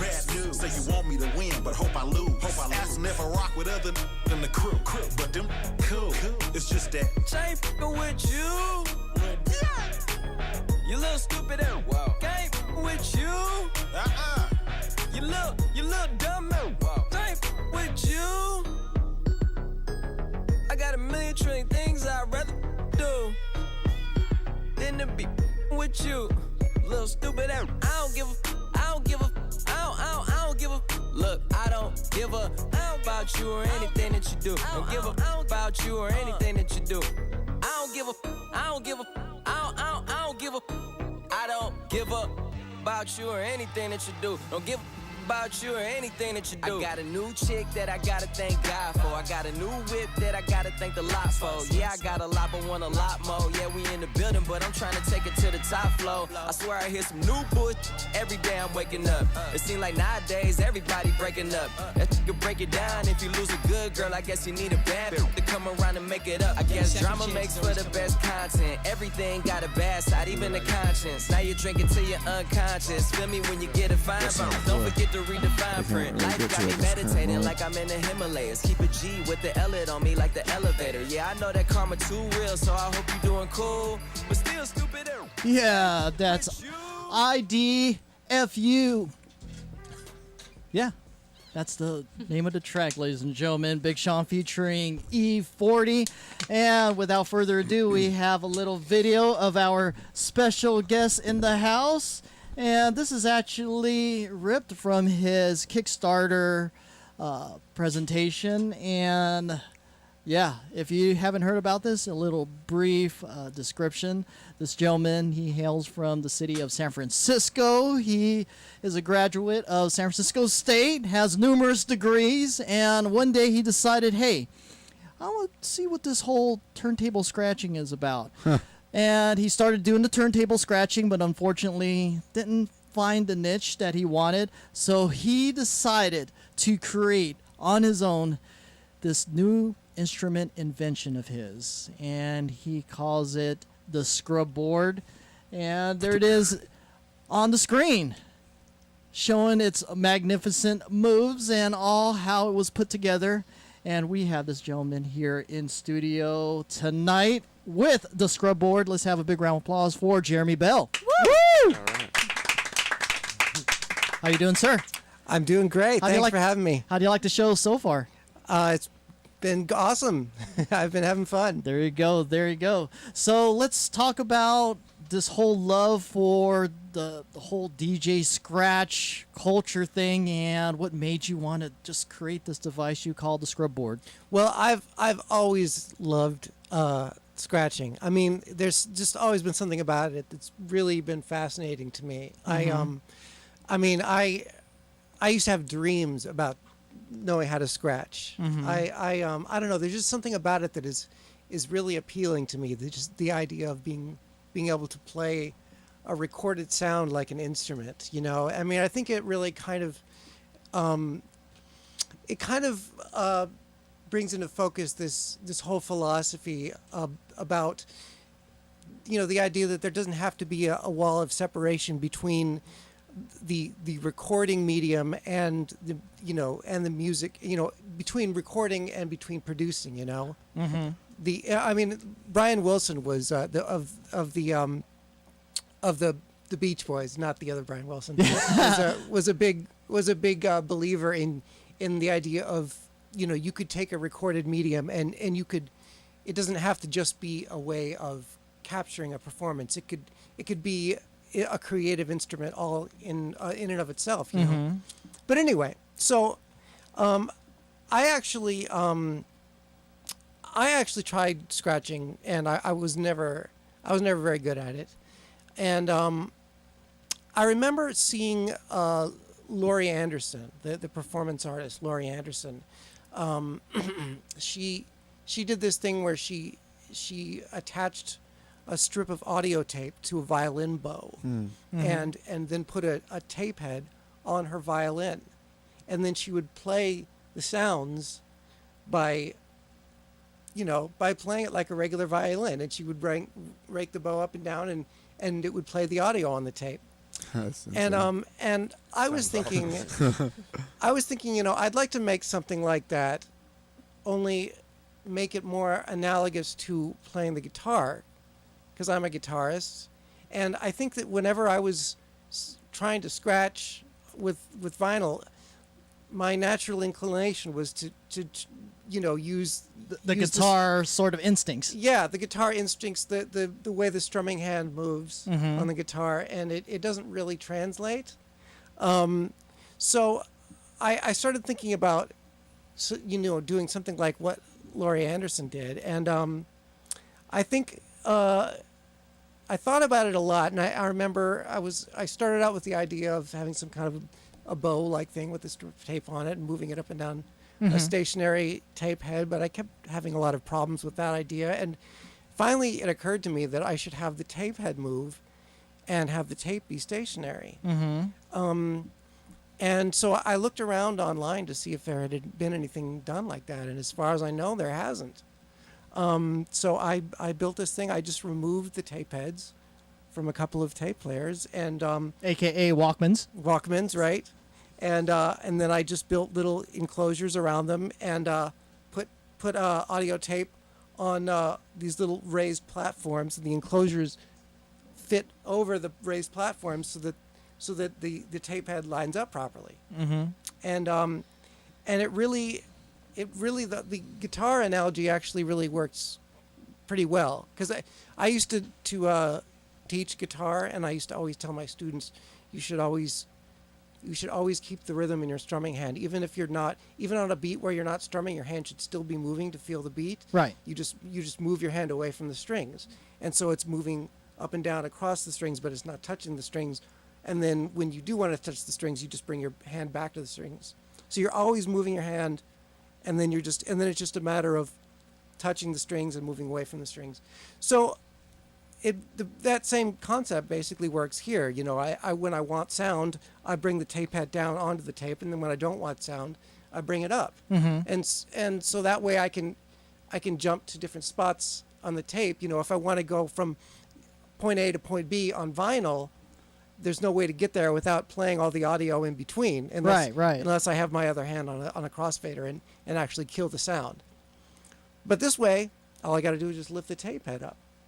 That's cool.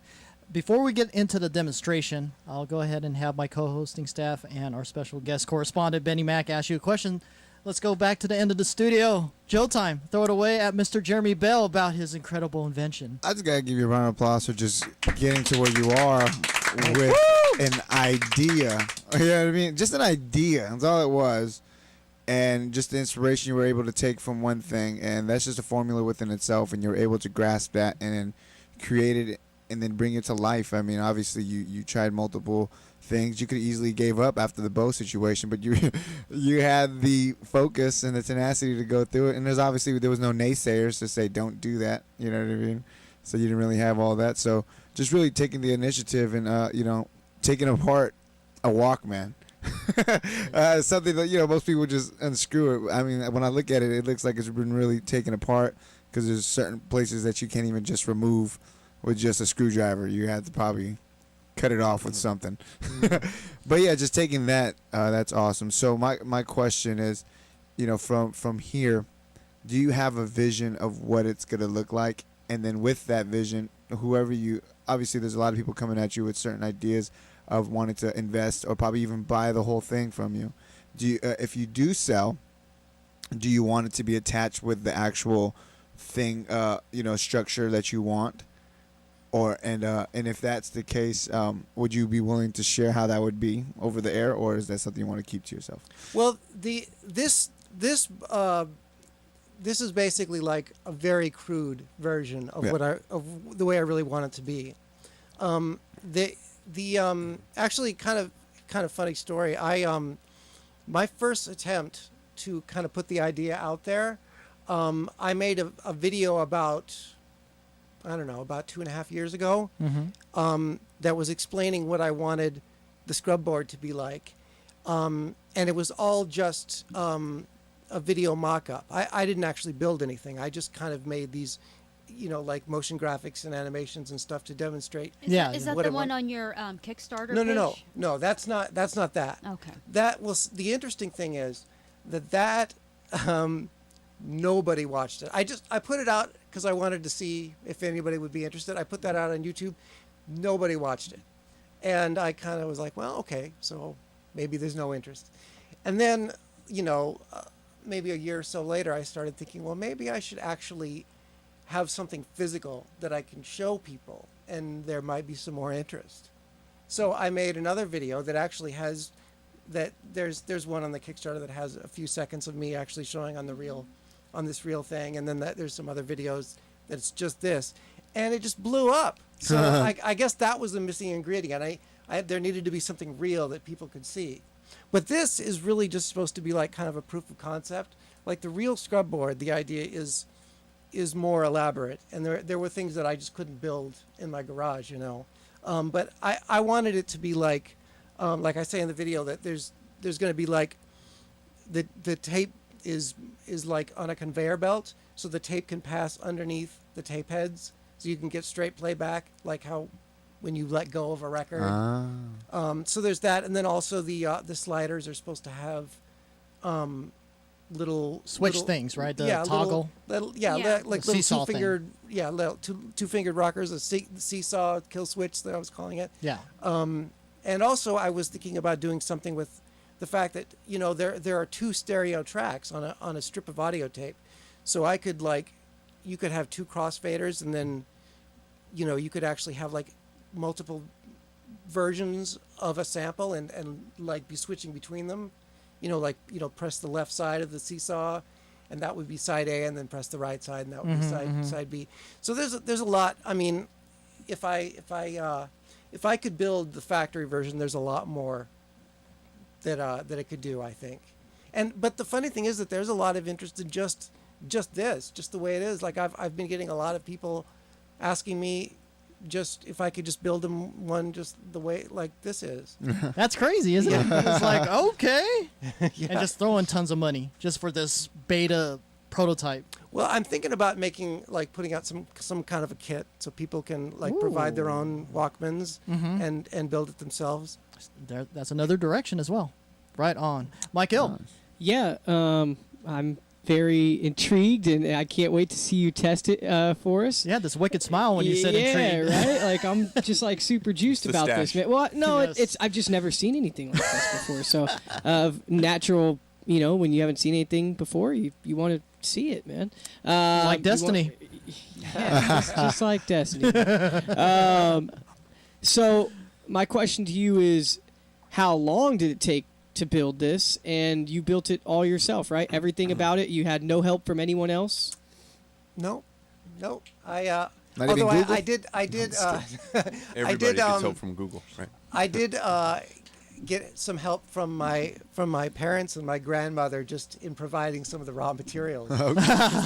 they have so much stuff, like all these I didn't have any tape players, but the house is like my grandparents' house is just filled with all this old stuff that they don't even really know they have anymore. I mean, there's probably at least a half dozen more cassette players that I could use to build. There you go. Put those together and But to answer your question, I actually started putting this together in January, and it took me probably about a month to put it together, and then probably about another month to actually learn how to play it halfway decently. And it's still pretty hard because you really, audio tape is, each individual track is like a 32nd of an inch. So if you're off at all, then you'll lose the sound. So in the factory model, that wouldn't be an issue. But so it took a while to really be able to find that sweet spot and hold it in exactly the right way. So that was probably another month. I think I was really up and running around March. So 2 months, huh? All by yourself? And then ScrubBoard is it because that piece of wood is like used to scrub clothes or something, or? Oh, because Good one. well, the idea came from in Pro Tools or any audio app or whatever. When you run the playhead up and down a piece of audio, it's called scrubbing. Oh, okay. There So you that go. was the idea. Yeah, That's easy. a technical term. Cindy. Right on. Okay. Well, you mentioned that you were a composition major before you did all the recording art stuff. Would you ever write anything for the ScrubBoard? Would you write a piece featuring ScrubBoard, or a part for it? Absolutely. Actually, I was talking to my teacher like back when I was going to music school. I was very seriously talking to my composition professors. I should say that I was it was a classical emphasis that I was doing in school, so I was writing chamber ensembles and stuff, and I was seriously talking to my teachers about incorporating turntables. I mean, at the time, the ScrubBoard I hadn't thought of it, but I seriously was thinking about incorporating turntables, and my teachers were totally encouraging me to try that out, and I was gonna try to come up with some kind of a system of notation for turntables, so that I could actually write out, scores for it. But that I never. That's the part that I was never really able to do. And the funny thing was, like, I recently learned one of the people that has been emailing me. Somebody emailed me and told me about some DJ who actually created a system of notation for turntables. Have you seen that video yet? I'll send it to you if you haven't seen it. Which video? It shows the notations just like music sheets. Oh yeah. That's so the one. That's it. Yeah. Okay. Yeah, that's the one. Yeah. So it has been. Yeah. Kind of I can't remember the guy's name though. Neither can I. But I do have the We'll get video. back to That guy. Yeah. Cool. Sage. Well, I'm definitely a buyer right here because I cannot touch a turntable without ruining his turntable. So this is actually something I would want to, use and stuff like that. But to me, it's like turntablism, is that what it's called? And scratching is an art. Wouldn't you take that away from that? I've had other people bring that up with me, and what I always say is that it's really not meant to replace the turntable. It's actually, the idea is kind of like think about how different like a classical guitar sounds to an electric guitar. It's really meant to be for a different approach and a different kind of a sound. And I think I feel like I'm still at a very rudimentary level with being able to play this, but I feel like if somebody were to, maybe somebody more coordinated than me were to able to really get good at this, I feel like it could create a totally different sound from turntablism. Well said. Thank you. Benny Mac. Well,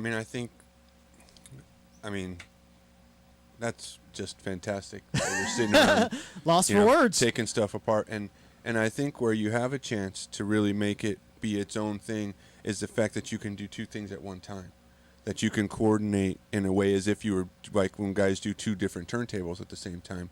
And I think with the kind of rhythm structures that you could do, I think you really could do a lot of things.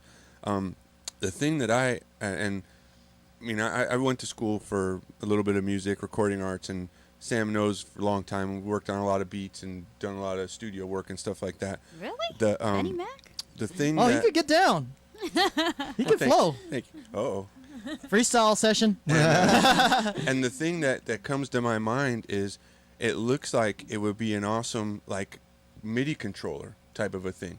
Whereas like if you weren't committed to having the tape that had to go around, if you made it as a controller where you had the samples and you assigned whatever sample you wanted to whatever your ScrubBoard, and then you had the controller and you could kind of pick it around. I think there's a lot of room to fly with something like that. But Bingo! you could put any kind of sample you want on whatever your controller. Maybe it would be a steel strip that activates whatever kind of slidey gig you have over the top. But then you'd have another unit where you could put symphonic sounds. You could do just like Sam's MIDI controller right there. Whatever you would apply to a key, you could apply to the ScrubBoard. And now you're doing all kind of wild shit. Dude, you're And signed on as a consultant right now. Yeah, I actually. Although I love the analog aspect of it, though. Yeah, I feel like the analog aspect is something that's always going to kind of appeal to people. The fact that you're interacting directly with the medium as opposed to having a computer simulate it for you is so that's kind where of your appealing. comfort should be, just on the analog based approach. Well, my kind of philosophy about this is that I want to do the analog version first to really kind of get a feel for it, and then I'll be able to better replicate that feel with digital. So exactly. Then you would so there would be a record- ScrubBoard 2.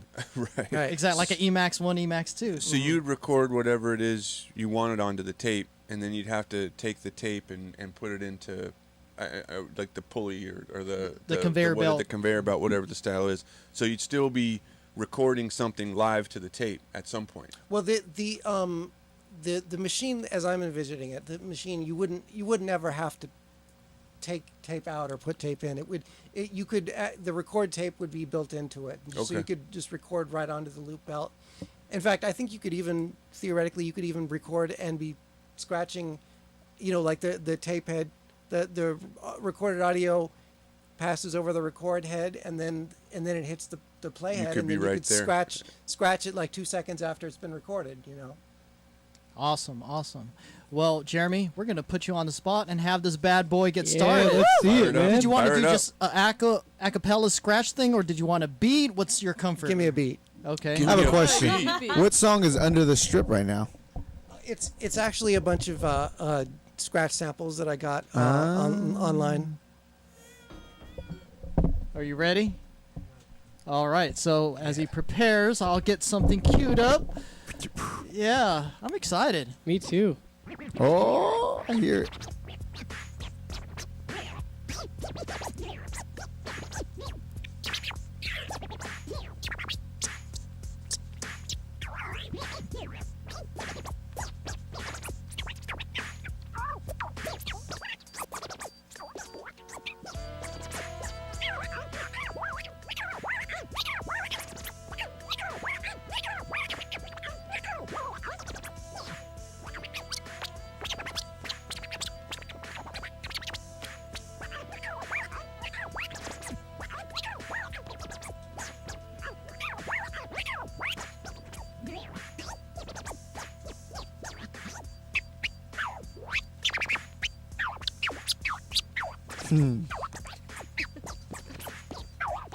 That's something totally that I could do.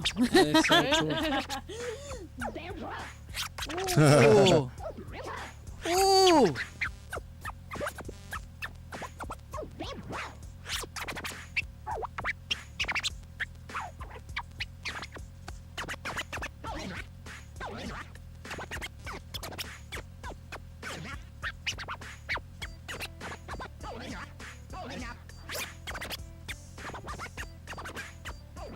Ooh.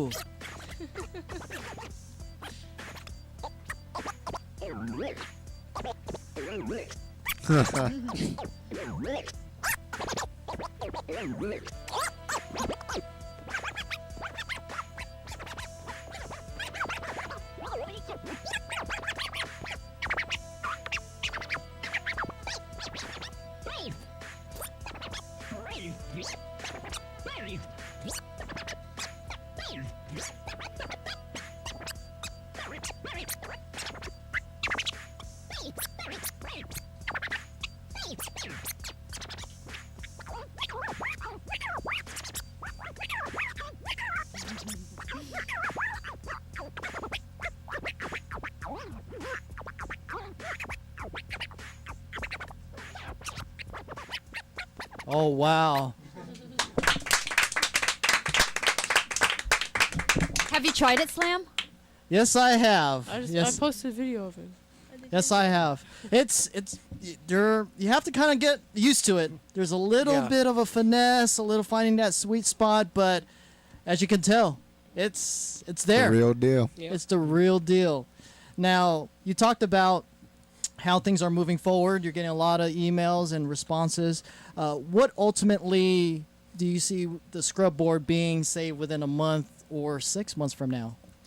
Well, a month probably not much is going to happen within a month. I mean, the Kickstarter campaign unfortunately is looking like it's probably not going to make its goal. I mean, I'm still hoping. Oh, it got to be positive. But yeah, it's there's a site called KickTrack, which like shows you like the current trajectory that it's on, and I think right now mine is on path to make it to about 40% of its goal. Okay. So, but you know, I'm still hopeful. But if it doesn't make its goal, there are actually other options. There are people interested in investing, and there's a company who's been talking to me about maybe doing some kind of a cross-promotional deal in exchange for, you know, providing the parts and stuff. I've been talking to a company that's interested in developing apps with me. So, you know, there's a lot of possibilities. I think it'll get made one way or another. That's awesome. Nice. That's awesome. Well, so what's the Kickstarter plan? Like, I mean, like, you know, it's a thing where you donate money, you invest money into somebody's vision, and usually you get some kind of reward or something. Like, so you should tell everybody kind of that so they could go find your Kickstarter and get after it. Yeah, it's if you go to thescrubboard.com, you can follow the links from there to the Kickstarter campaign, or just do a Google search for the ScrubBoard and you'll find the Kickstarter campaign. Unfortunately, I wasn't able to actually offer incentive prize thing? a fully functional ScrubBoard as one of the rewards. Gotcha. And I think that's probably why it hasn't done better. I was actually talking to a Kickstarter or a crowdfunding advisor, and she's absolutely convinced that if I'm able to get my project to the point where I can offer working models to backers, that I could easily make $100,000 campaign. Like she's like told me how she's seen a lot of interest for it. Right. So right now, I mean, the issue is really just that I didn't really have any of my own money to invest in this from the beginning. So this campaign is just to build a prototype. Right. And kind of like the Iron Man suit. Right. And the rewards are like like T-shirts and actually one of the higher rewards is to actually get the original one. Get the original. Sounds Yeah. like I'm on it. That should go into the freaking Music Hall of Fame eventually. No way. It's actually $300, and there's right now for cash if you want to sell it. Well, actually, this one has already been taken. Oh, really? Yeah. If the Kickstarter campaign does make its goal. Gotcha. I mean, if it doesn't, then none of the rewards come through. But no, this one has actually been taken by a guy who's in the armed forces, and he told me that he was like, "Is it okay if you hold this for me because I'm going to be overseas when the campaign is done?" And I was like, "Yeah, of course, I'll hold it for you." So yeah, people actually are really interested in getting the handmade prototypes. I wish I had more that I could offer as rewards, but it actually takes a really long time to make. We were talking about this many times on the show where you could have an actual 3D printer of the ScrubBoard, so that's another avenue that you could take where it could just be made through that. That's something that I'm really interested in looking into because I want, like I was saying before, I want to put out a kit. There are a lot of people who have been asking me if I could make a kit because really the hard part is the electronics is pretty simple. The hard part is actually molding the pieces so that the tape head comes in contact with the tape just right. Oh, like the part where Benny Mac kind of messed up earlier? Yeah. That's okay. You broke it already? That's okay. It's been broken before. It can be fixed. I'll go with that. You break it, you buy it. And that's the best thing about analog. Yeah. You break it, you kickstart it. But I think with a 3D printer or some kind of manufacturing, that stuff could be done easily. Like, it's basically just the enclosures for the tape heads and the little elevated platforms. Is that a cutting board? Because it looks like a cutting board. It comes out of the, It's a ScrubBoard. It's just something I found at my grandparents' house. I don't know exactly where it came Dude, from. we need to visit your grandparents' house because Yeah, there's a lot of goodies there, I was huh? gonna ask. Field trip. Can I have one of your old Walkmans? Kind of cool. Yeah. Shoot, that's There's freaking tons of them. Yeah, you should give those out for the Kickstarter. Exactly. I kind of want one. A signed autograph one. There you go. So once again, what are the websites where everyone could follow you at and also contribute to your Kickstarter? It's thescrubboard.com. I couldn't get scrubboard.com, sadly. So, thescrubboard.com. Who the hell has that? Seriously. I'm gonna look for it. I actually went to scrubboard.com and there's nothing there. But It's just a hell domain. It's somebody's holding it, I guess. I hate those assholes. I remember someone took Slam and Sam and held it for the longest, then let it go, and it she was finally a stripper. and it finally went to a stripper. So it was slamandsam.com, but that expired. I picked it up and I own it. Nice. There you nice. go, man. Cool. So thescrubboard.com, and then you can go to the Kickstarter link from there. And you're on all social media sites: Twitter, Facebook, Instagram. Correct? I'm on Facebook. Oh, 2 more to add on there, brother. Yeah. All right, cool. And everyone should watch the video on Kickstarter because it was pretty amazing. I was like, whoa. Yeah. Did you do all the video editing and stuff like that? I did, yes. Yeah, you're pretty good. Thanks. You did all the animation? I and did all the animation, Wow. yeah. We need to talk. Okay. We need to talk because there's some new stuff for the Slam Show in 2015 that I'm working on, and that's a good application that I need to have. I'm with you, man. All I'm right, with you. right on. Well, Jeremy, it's been a pleasure having you on. Thank and you. let's have a big round of applause for Jeremy Bell. And due to time constraints, we're going to go ahead and go right into the shouts and plugs to close out the program, beginning with Mr. Joe Time. I just want to just send a shout out to just everybody in the studio today, Slam and Sam for coming in and just always hosting and facilitating this amazing show. Jeremy Bell and Benny Mack is just, just an amazing aura of energy that's in here because we got like a music fan and we have a sports fan confused together in just one contraband. You know what I mean? Contraband. So it's just awesome just to have this and just to know that there's a pioneer out there just building his dreams and making it a reality and just seeing that happen Very before my impressive. eyes and just seeing it.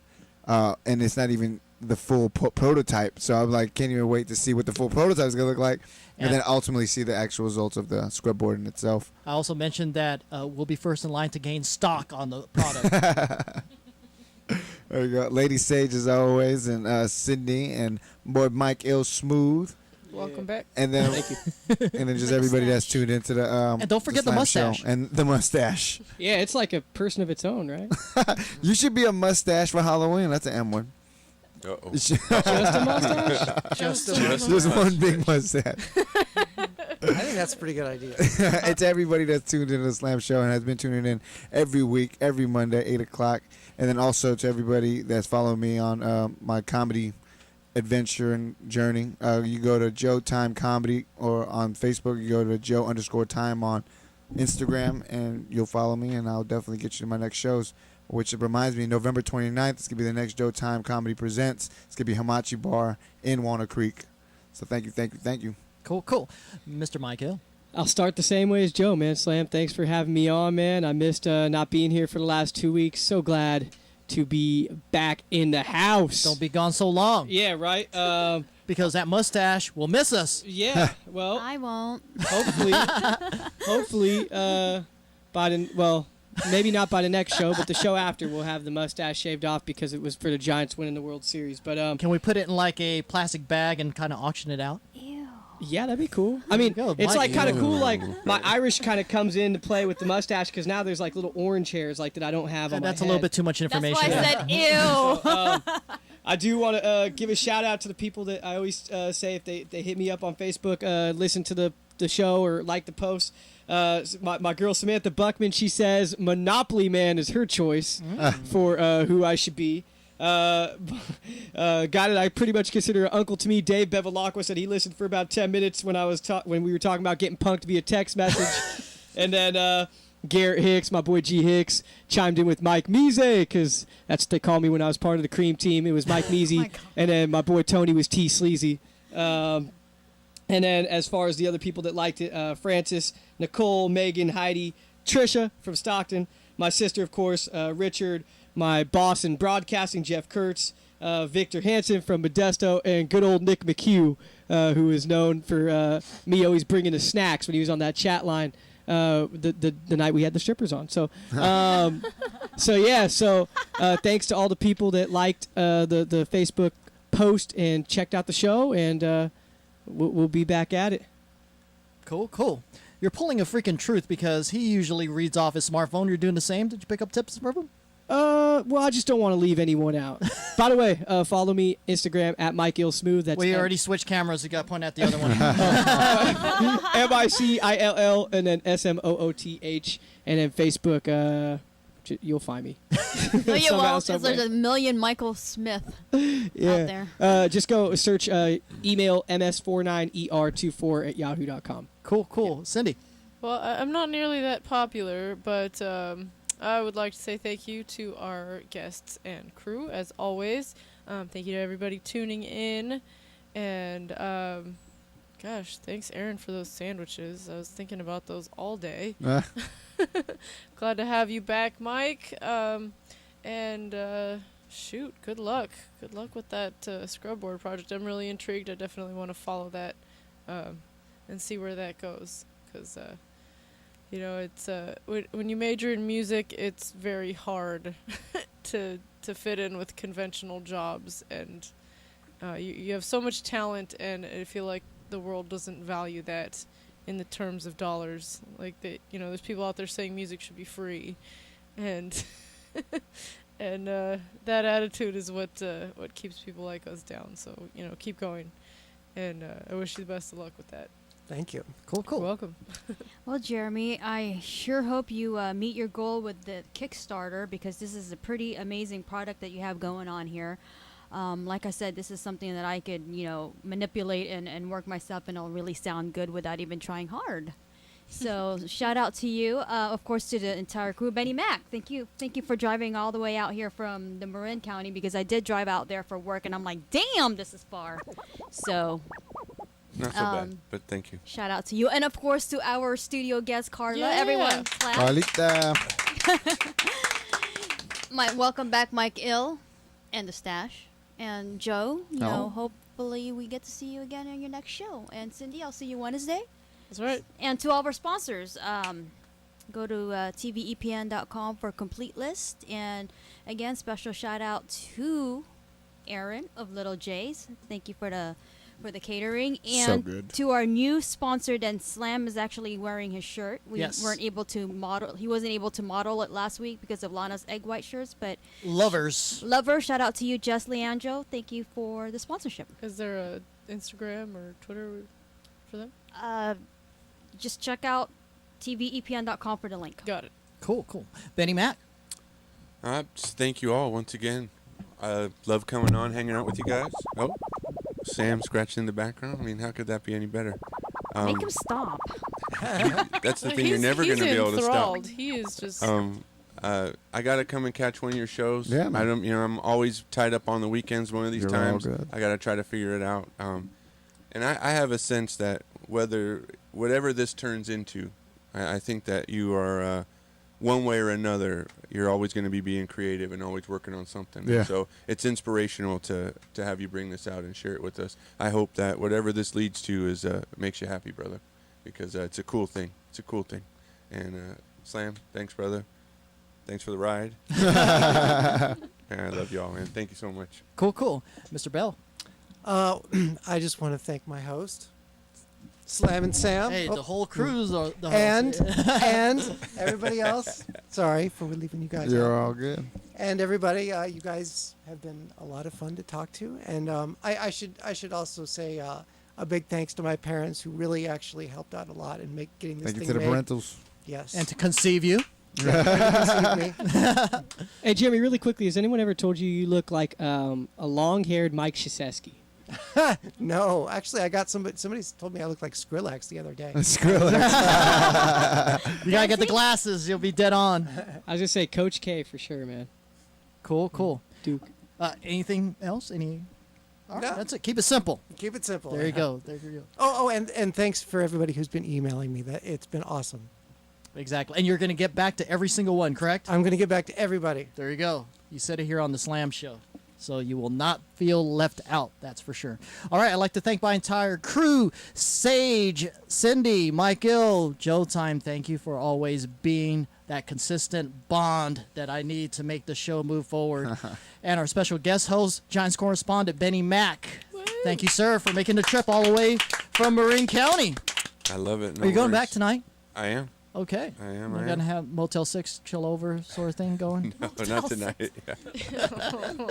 I got to get ready to watch the game tomorrow. I need my sleep. There you go, man. He needs his Drink a lot of water tonight. Oh, nice, nice. Cool, cool. And Mr. Bell, thank you very much for making the trip out here. Let's have another round of applause.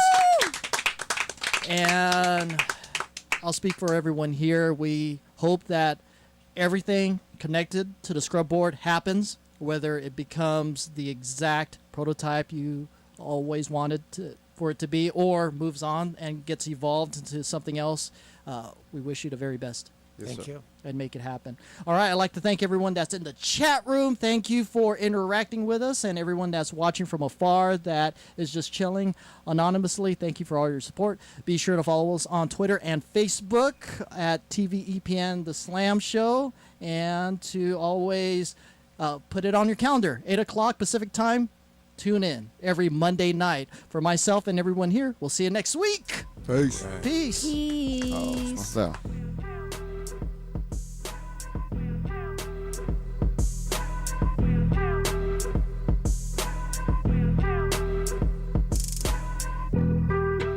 Being on some chill shit. We go 0 to 100 real quick. They be on that rap to pay the bill. And I don't feel that shit, not even a little bit. Oh Lord, know yourself, know your worth. My actions being louder than my words. How you sold, I've been still sold down to earth. Wanna do it, we can do it on the turf. Oh Lord, I'm the rookie and the vet. Shout out to the business that I ain't holding down the set. All up in my phone looking at pictures from the other night. She gon' be upset if she keep scrolling to the left, dog. She gon' see that she don't wanna see. She ain't ready for it. If I ain't the greatest, then I'm headed for it. Yeah, that mean I'm way up. Yeah, the 6 ain't friendly, but that's where I lay up. The motherfucking layup.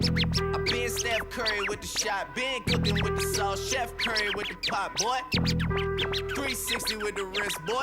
Hey, who the fuck in his ears, boy? OVO, man, we really with the shits, boy.